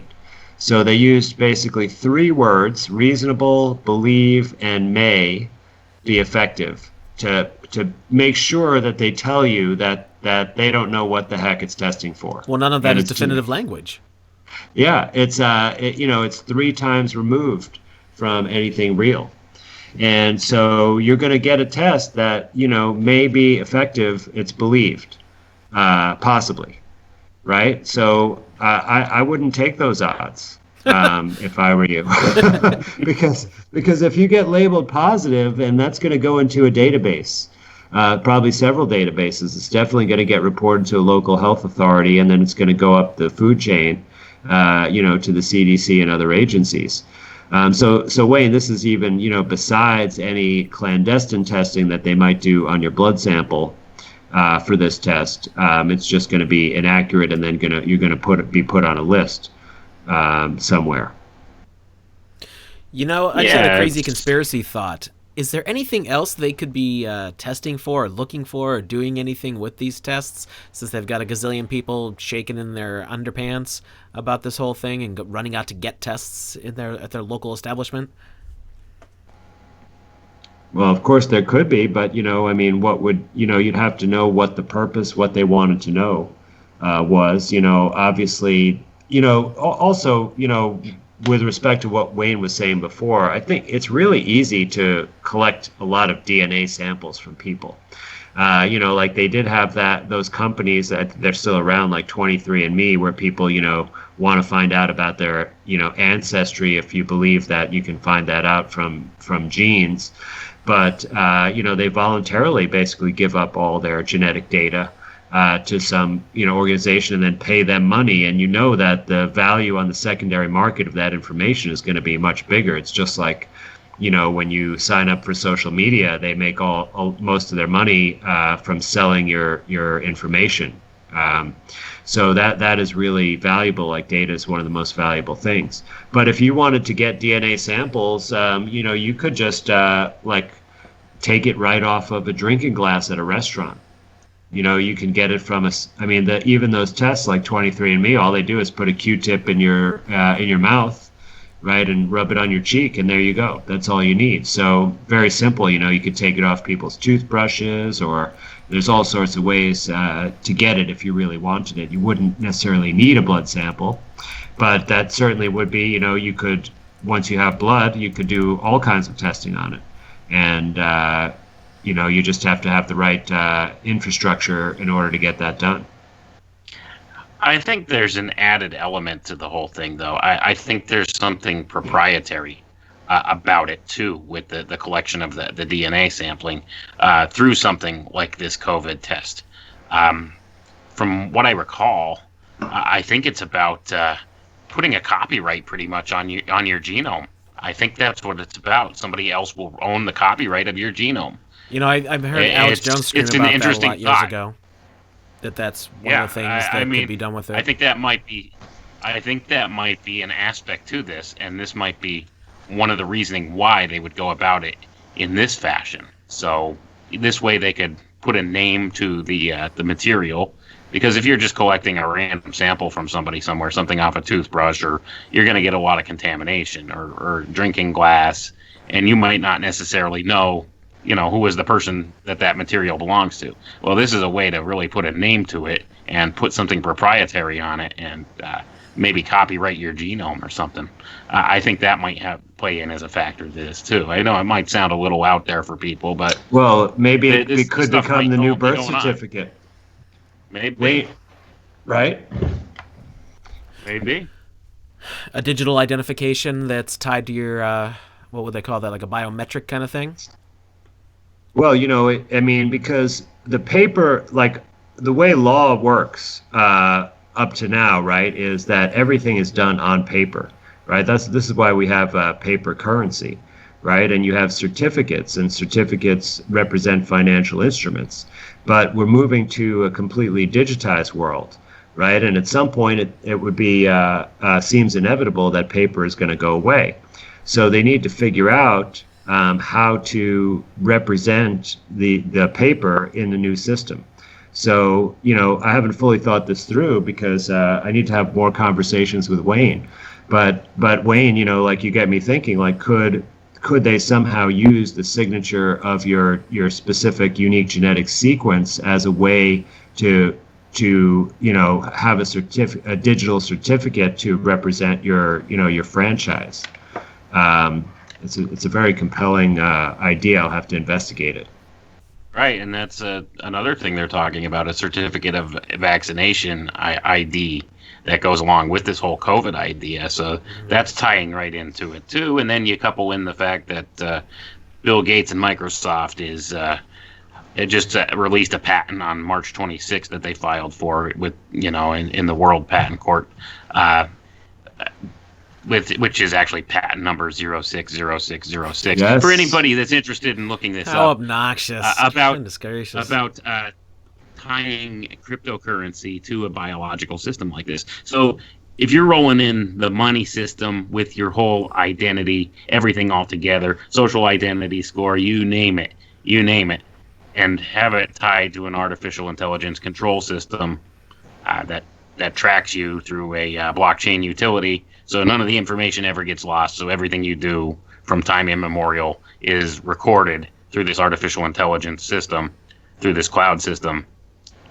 They know everything about you, and right down to how much money's in your bank account based upon your genetic material. And that's what it's all about, in my estimation. So I think that may play a role into what's going on with this. Like I said, as far as the proprietary part of it, whereas they own the copyright to your genome and could tie the currency system right to it. So there's your reward system, and also tie the social credit system, which has been implemented in China and it's here now, guys. Don't make no mistake about it. It's actually here in the U.S. It's just not public knowledge yet that they have this utility for you, this social credit utility. But that's coming soon too, and I think this all ties together with that. Extending that further, Wayne and everybody, that's almost an extension of maritime admiralty law, where they're already laying claim to your body and your labor through the old paperwork. Now they're just doing it through a pretty much unhackable thing, because everyone would technically be unique, I would think, right? It would make the identification to the person specific, and it couldn't really be copied. I guess. I mean, it's for some reason they say blockchain can't be, but I don't know enough about the technology to back that up. But if they're going to copyright it, that's just them laying further ownership to your body, just like they've been doing to us for decades already. Oh yeah, I think that plays a part to it. That's just my views on it. I mean, I can't 100% prove any of this, but there's a lot of circumstantial evidence out there, just showing the direction this is going if we let it go.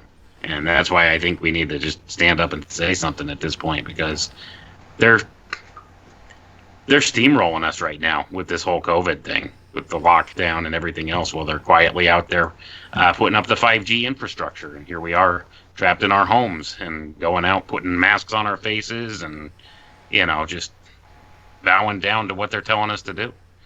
So it's a bit disturbing on the face of it, but I don't think it's beyond being turned around at this point, though.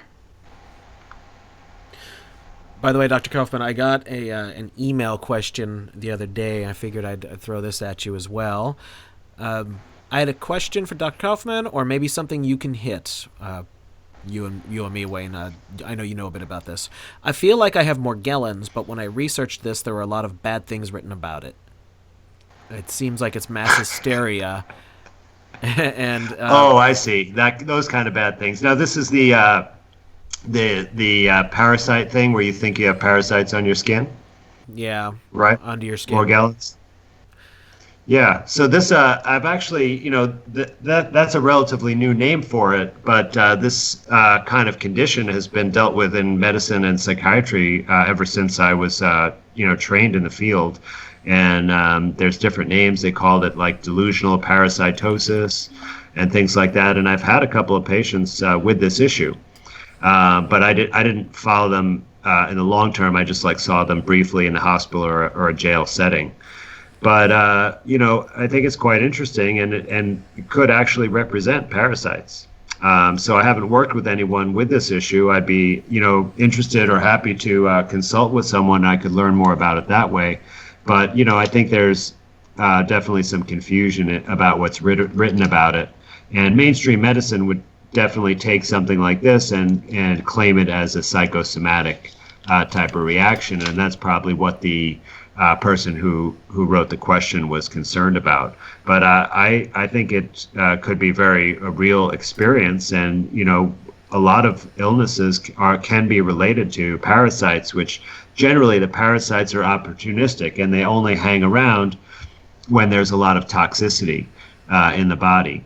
And why they might affect the skin, maybe because it's a relatively safe place for them to be, like it's not a vital organ, or it's not likely to be disrupted by the toxins or the parasites, so it could be related to that.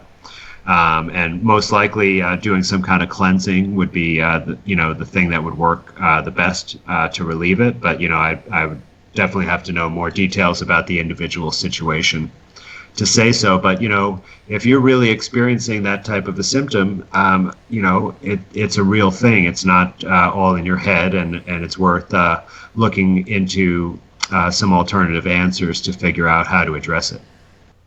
Wayne, have you had any experience with that, Clive? Yes, I've had 4 clients with that. The first one was this guy, and he said, I've got little threads of what seem like metallic wire coming out of my body. And he said, look, I've got one coming out of my penis right now. Would you like to have a look? And I, well, no, not particularly. I'll pass. Hard pass there. You mentioned Dr. Jennifer Daniels, and one of the videos I got up on my channel is actually about brain parasites, where Jennifer talks about brain parasites. And certainly for the people that I've consulted with who say they have Morgellons, they are 101% convinced that they've got it. And, who am I to doubt that? But, I mean, one of the really interesting ones is Toxoplasmosis gondii, that one, the one that's passed between rats and cats, or mice and cats, where the mouse or the rat loses fear of cats and will go right up to them, then they get eaten. And they've discovered it's transmissible to humans, and they did a study of young men who died in motorcycle accidents. And it turned out that where normally the ratio of people with toxoplasmosis gondii is quite small, that on in the brains of the young men who died in motorcycle accidents, and clearly as a motorcycle accident, they were being reckless the way they were driving the motorcycle, right? Just like the mouse or the rat is reckless and goes in front of the cat. It seems that, you get the right type or the wrong type of toxin in the brain, and it severely changes your whole mental approach to life. But Morgellons, as far as I can see, it's certainly real in the minds of the people who've got it. So will this be a physiological thing as well as a psychological thing, hypothetically? Well, I was working with a medical doctor who was convinced he had it, and he was showing me these skin lesions, and he was convinced that it was Morgellons, but at the same time, as perhaps a surprising number of medical doctors are, he was also a heroin addict and was self-medicating. And by the time that he had these skin lesions, he was also smoking crack. And I felt that actually it was smoking crack that was doing it, not the Understandably so. Clive, you made a good point because, doctors have high rates of addiction and suicide, like some of the highest rates for any profession. But what you said about toxoplasma, that is really interesting because it's also highly prevalent in people with schizophrenia. And, I think that actually at least some cases of schizophrenia are due to parasites, and I think this is one of the major ones, but there are several studies that show a very high prevalence, like 60-70% of people have evidence of toxoplasmosis in schizophrenia. And of course, mainstream medicine has not taken that seriously at all or addressed it. I one time was working with a client, natural healing wise, and he was doing really, really well on a very strict cleansing diet, and then just kind of couldn't sustain it and didn't want to go to the next step and decided to go to a regular doctor, and was, telling the regular doctor about, that he was concerned it might be a parasite because of what he was talking to me, and mentioned toxoplasma, and then they wanted to do a bunch of lab tests and give toxic antiviral drugs. And I said, I don't recommend that. But I think it is quite a significant factor that, parasites we don't look at. And we all have parasites living in our body right now. I don't think you can be completely free of them, but they're not, they only get to a level that can cause disease when we leave, basically a lot of trash in our bodies to allow them to multiply and attract more. Well, there is the argument that actually the body invites the parasites to clean up the toxic metals. Right. And I think there is that possibility. Yeah, I agree that they can definitely serve a role like that too. Is there evidence that the parasites actually consume the heavy metal toxins, which obviously would be a lot worse as the industrial age came in, and God only knows what we're being hit with these days? So I haven't heard that there's evidence as such. I think it's more a theory, but when I heard it, that I felt that might be the case. I mean, Jason, as you know, the autistic children, their level of parasites is incredible. I would go as far as to say possibly every autistic child has got parasites. When I talk to the parents, one of the first questions I ask is, do you ever see worms in the stool? And it's surprising how many do. Wayne, do you have anything you could add to that? I've never seen worms in my children's stool. I do have 2 children on the autism spectrum, but the parasite problem is a well-documented thing within autism, as is the whole correlation to the heavy metal toxicity and that kind of thing along with it too. It's been shown that people who have autism who've been biopsied, I believe, or what's the term? The autopsy. They've done a study where they were able to show that these people with autism had high levels of aluminum in their brain structure. Same thing goes with Alzheimer's too. Yeah. And I think there's a correlation there. And there's also some work of some different doctors out there who've related an MTHFR gene mutation to being one of the factors that could contribute to why that people on the autism spectrum tend to have this higher percentage of aluminum in their brains, and how this could relate to the whole vaccination thing, because it leaves them their bodies less able to filter out those heavy metals. So it's one of those things where there's a lot of different crossover here with a lot of different things that I've looked at. And as far as parasites go, especially the Toxoplasma gondii, there was also a correlation, I think, to the RH factor when we did our RH show, Jason, if I'm remembering correctly. I think we had showed that RH negative had some resistance to this Toxoplasma gondii.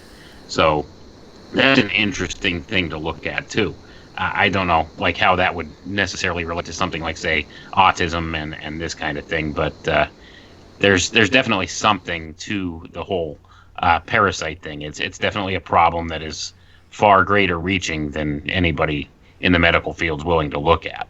So it's something that I think we need to find some definitive answers to, like how treatment plans and stuff like that, how to get rid of a lot of these things. As far as the Morgellons link to it all, if anybody is interested in finding Morgellons research, go to Carnicom Institute. CarnicomInstitute.com. Clifford Carnicom has collected all sorts of data from people suffering from Morgellons, and he has a whole database of information about that, different ways to process out the toxins from the body that they believe are related to it, and different causative factors they believe are related to it. So if anybody is suffering from this condition and is looking for some answers, I would recommend just take a look at CarnicomInstitute.com. So it's out there for people who are interested in the information. Wayne, just to pick up on a point you made, like where you compared Alzheimer's to autism related to metal toxicity, right? Specifically aluminum. I think that's a good point to illustrate like how our healthcare system comes up with all of these different categories and labels and wants to say that these things are distinct illnesses and conditions. And I think it's actually the same exact disease. It's just at a different life stage or a different, chronicity, right? Like Alzheimer's is from a whole lifetime of aluminum exposure, whereas autism is most likely from a big dose of it in a short period of time, right? And most of the people of the age to have Alzheimer's disease, they had much fewer vaccinations when they were children, if any at all. And so now we're seeing acceleration of this neurodegeneration from the metal toxicity. And I would lump in a lot of other conditions. I mean, of course, not everybody, like Clive had that example before of a patient with MS from electromagnetic radiation. So not everybody is diagnosed properly. And there might be a few different things going on, but I think largely most of these neurologic diseases, MS, Parkinson's, Alzheimer's, and other dementias, Lou Gehrig's disease, autism, and toxic encephalitis that can occur right after like hepatitis B vaccine. I think these are all due to heavy metal toxicity primarily, and that like you're exactly right, there are some people that have more vulnerabilities, and there's also correlated to for vaccines specifically, like if administering the vaccine is traumatizing, it's more likely to cause to get the metals up to the brain at the time of the injection. Like, so if you're in a situation where the child's already been vaccinated and they know what it's like, and so they're not very cooperative and they're fighting and screaming, and you have to have like a nurse and a parent hold them down, and then they jab a bunch of syringes into their thighs, that is going to cause an immune response that's going to bring the metal right to the brain. So that's a very kind of dangerous situation and creates a lot more vulnerability. But in addition to the other host factors, which maybe genetic, maybe environmental as well, like children that have certain types of nutrition versus other types of nutrition, or how often they're using the bathroom, or what their like innate detox is like, all those different factors. Oh yeah, I mean, there's definitely a whole lot to it, and then you throw something into the mix, like say, something like aluminum nanoparticles that are under the size of 200 nanometers, and they have a special coating on them of say. What's the material I'm looking for here? I just lost the word. I was just thinking about it, but I lost the word. Polysorbate 80. Yeah, polysorbate 80 or some other phospholipid. And there's actual research papers and stuff done like on this, liposomal? talking about like a phospholipid coated aluminum nanoparticle as an adjuvant for vaccines. They talk about it. It's out there in the open literature. If you really? want Well, to that look into it. Yeah. that would help it get inside cells. Precisely, and that's how I think it gets to the brain so readily, because they use a lot of these materials as vaccine adjuvants right now. So when you're talking about something like a phospholipid coated aluminum nanoparticle, I mean it does. Yeah, so it absorbs Wayne, into the what cells happens? readily. Yeah, well, the reason why they put aluminum in there is because if you put a toxic foreign substance into the body, your body's going to make antibodies.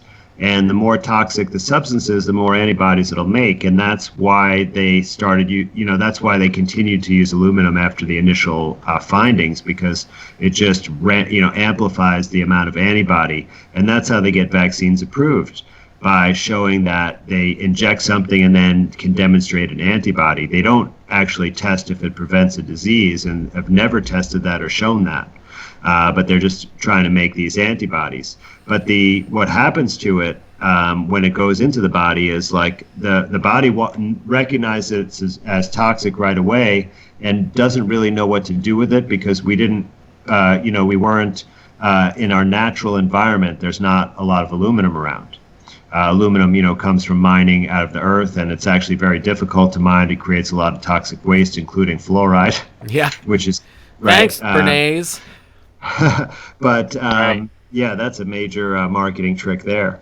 So once it gets in the body, your body tries to wall it off into what's called a granuloma, which is just basically a capsule that has a thick membrane around it. And so your immune cells, like the monocytes and macrophages that just gobble things up, they probably gobble up these aluminum nanoparticles that may be liposomal, and then they store it in this capsule to contain it. But in that situation where I described, that's like a traumatic vaccine administration. In that situation, it doesn't do that. In that situation, it sends the immune cells up into the brain through the lymph system. And basically they get up there, and then they're responding, to a possible danger, and they kind of innocently bring the aluminum with them, like piggyback it to that site, and then ending up releasing it there. And usually most of that is right in the area where the cranial nerve roots are. And so that's why some of the most early signs you can see would be like the crooked eyes and crooked faces in various ways, because that's the right part of the brain where those nerves come out of that control those parts of your faces. And the lymphatic system is only on one side of the brain, so that's why you see the deficit on only one side of the face, and it makes it crooked instead of symmetric. Wow. Someone was asking how, over the course of someone's life, in an old person, they'd have so much of aluminum collected throughout the body. I think I could take a couple of guesses, but... Aluminum foil, aluminum pans, aluminum geoengineering spray. Stupid amounts of flu shots and vaccinations throughout their life. Yep. God only knows what's in the shit that they're dumping on us day after day after day. Right. Soda cans, beer cans. Underarm deodorant. Oh, good one, Clive. Yeah, Yep. I stopped using that crap ages ago. I use a natural, I forget what they use, clay or something. I don't know. I had one more question. That might be messy. No, it's a real deodorant. It's just aluminum and zinc oxide free or whatever the heck the other thing that they put in it is. I'm just like, yeah, I think I've got enough heavy metals. I'll stick to Iron Maiden for my heavy metal, thank you. But we have a question from the Great Baldini I want to throw at you before we sign off for the night. I have several friends who work in healthcare and a couple of pharmacists who are woke. Some are having crisis of conscience about doing their job during this since they know it's bullshit. They're asking my advice, and I have said that they are there for such a time as this. Do no harm, and be the voice of reason when everyone else is tripping. They can just help with harm reduction. What advice would you give them? This is a tough one, because, like I would be the one to take risks to do the right thing, and I don't know if most people are willing to do that. Yeah. But there's no way I could be, around a hospital where they're playing out this, this whole production. So maybe one easy thing is you could just call in and tell them that you're sick with COVID, and then they'll give you plenty Use it of time against them, off. right? Like, you don't want me around those people. Yeah, exactly. So they'll give you a minimum of 2 weeks off, and maybe things will blow over by then. But if it were me, I couldn't continue to work in that setting. I would have to make a change in my career. That's really the only way I could handle it. Yeah, fair enough. Is there anything else you would like to get out, Dr. Kaufman, or shall we start wrapping her up?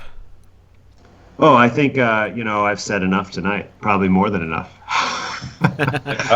I'd like to add one thing about the do no harm. The Hippocratic Oath. For one thing, Hippocrates was well known for being a hypocrite, and as Jennifer Daniels first pointed out to me, the Hippocratic Oath says first, do no harm, but it doesn't make any reference to what you do second. Second means do harm. You can do what you like after you first not done any. Right. Didn't Hippocrates also say, "Let food be thy medicine"? Exactly. Wait, are you talking about that crazy nutrition stuff again? Like it actually helps your body or something? I'm pretty sure most doctors don't go there. But hey, they'll gladly get you a pill. Yeah, well, they could even have a pill that has nutrition in it, right? I'm surprised they haven't tried to come up with that yet. Well, they do have a can. They call it elemental nutrition, and they do actually use this sometimes, like for people with Crohn's disease. Supposedly it tastes like liquid metal. Sounds dreadful. Yum. Yeah. Oh, yeah. It's awful stuff, and definitely not the right way to deal with Crohn's disease, in my opinion. Well, this has been a great chat. Thank you so much, gentlemen, for your time. Let's go around the thing here. And Clive, why don't you once again say who you are, where people can find your work and all that. And it sounds like Crow and I will be speaking with you very soon. Well, I very much look forward to that. I would love to be on the show. So my name is Clive de Carle, and my website is my name with a dot something at the end. And I do consultations just like Andy. And I have a little tiny supplement company where I try and sell the best supplements on the planet. And I've also got a private website, which is the Secret Health Club. And if people go onto my website, Clive de Carle something, they can find the Secret Health Club and they can join up. Because basically, I can talk about most things, but there are one or two things that I really can't publicly talk about, mainly because I've had one or two threats that I haven't liked very much. But behind a club, you can say things legally that you can't necessarily get away with otherwise. So the Secret Health Club is quite a fun thing. And the idea was that, I watch an awful lot of videos, like probably most of us do. And every now and then I find one that this is genius, like Andy Kaufman's made a couple that I thought were really good. And, the thing is that there's so much information, which is wonderful. Everything you could possibly need to know is out there on the internet. But there's so much. How can you work out what to watch? Suddenly, granddad or granny has got Alzheimer's. Well, what do you do? There are a million videos out there. So I decided I'd create the Secret Health Club with the view of trying to get it right down to what you really need to know. Like a good DJ plays you the songs you really want to hear at the right time. And so, the Secret Health Club is I think a rather good resource. I'm quite pleased with it. I mean, just to give you one snapshot, on the babies section, I've got videos which show you that babies, when they're born, on the first day they're born, have 5 words that they can say. They're very subtle sounds, but you can hear these sounds. It happens before they cry. And there are babies now where the parents have learned what these 5 sounds are, so they know if the baby's hungry or the baby's tired or whatever it is. So there are children who essentially have almost never cried because they haven't needed to, because their parents could hear what they were saying. And I put out another video recently about a friend of mine who is a psychic, just incredible. And she teaches children how to see without their eyes. So she blindfolds them, and with some of the children, within 5 minutes, they can read and write without their eyes. And the children describe it as they're able to see using their inner light. And it's not just seeing without their eyes that they can do. It sharpens them right up so that they can hear better. It's just incredible. So, as I say, that's the resource that I'm most proud of. The work that I've done that I'm most pleased with, the Secret Health Club. And if you look up the Secret Health Club on the web on Google, you won't find it because it's secret. You have to go through my website, which is clivedecarle.something. So, that's it. All right. Dr. Andrew Kaufman, where can you be found? Yeah, thanks. Well, Clive, let me just say that sounds really fascinating, and I have heard about that research about the baby's cries, and it's really good stuff. And he can be found at clivedecarle.com in case anybody wants to find him out there. So I'm Dr. Kaufman, and you please come and check out my YouTube channel. Some of the videos that we mentioned tonight are on there, especially the latest one where I talk about Koch's postulates, have they been satisfied for viruses, which is mirrored on Secrets of Saturn. So you could watch it either place. And if you're interested in consultation or have a question for me or want to help out with my research, please find me at andrewkaufmanmd.com. That's ANDREW. KAU, F as in Frank, MAN, MD, like medical doctor.com. And Jason, thanks so much for inviting me on the live stream. It's always a real fun time, and you and Wayne always have a lot of good things to say, and it's great that Baldini at least got a question in tonight, because I miss having him to chat with as well. Thank you for being here, Clive and Dr. Kaufman. You're always welcome back. Wayne, in case we have some new folks out there, why don't you let everyone know who you are and what you do?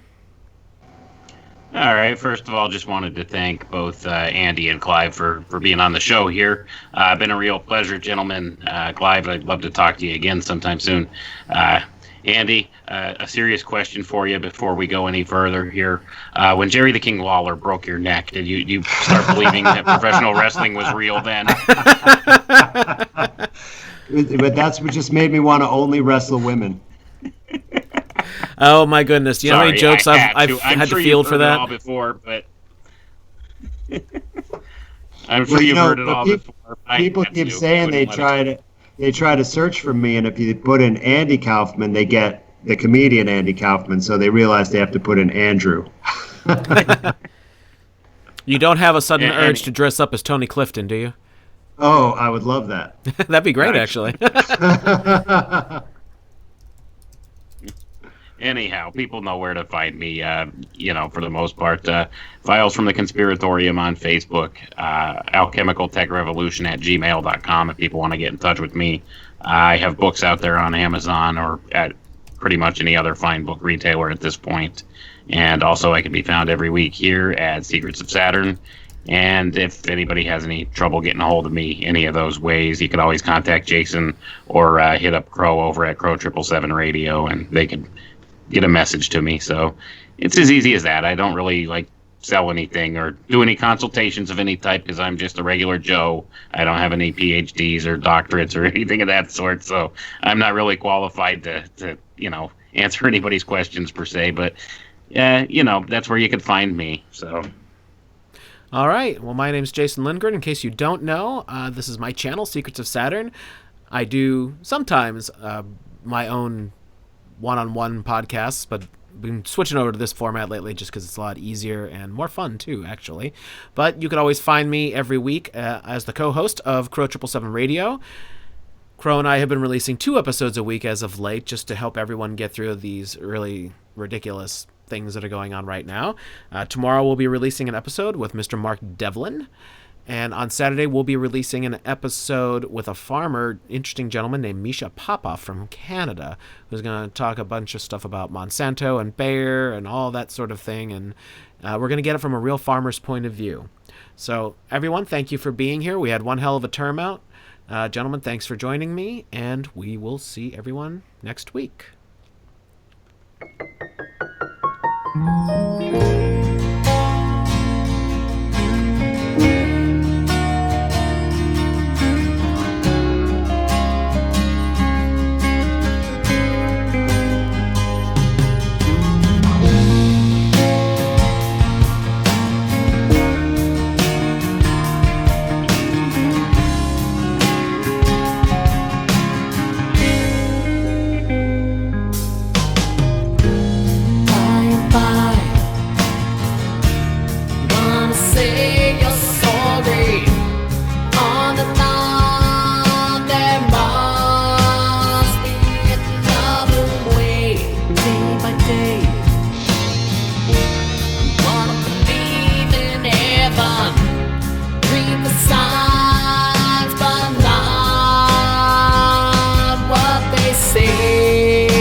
To see.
Will sneak, manifest beside me, my angel,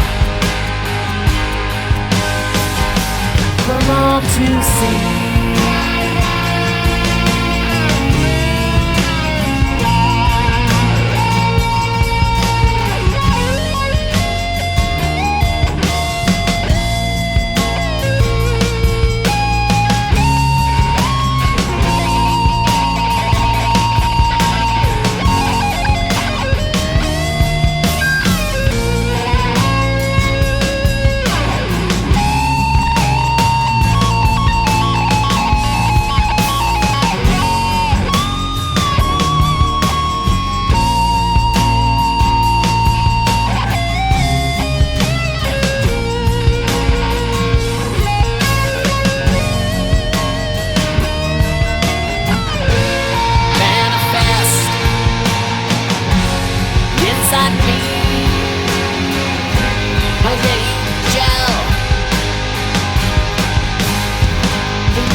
will speak, manifest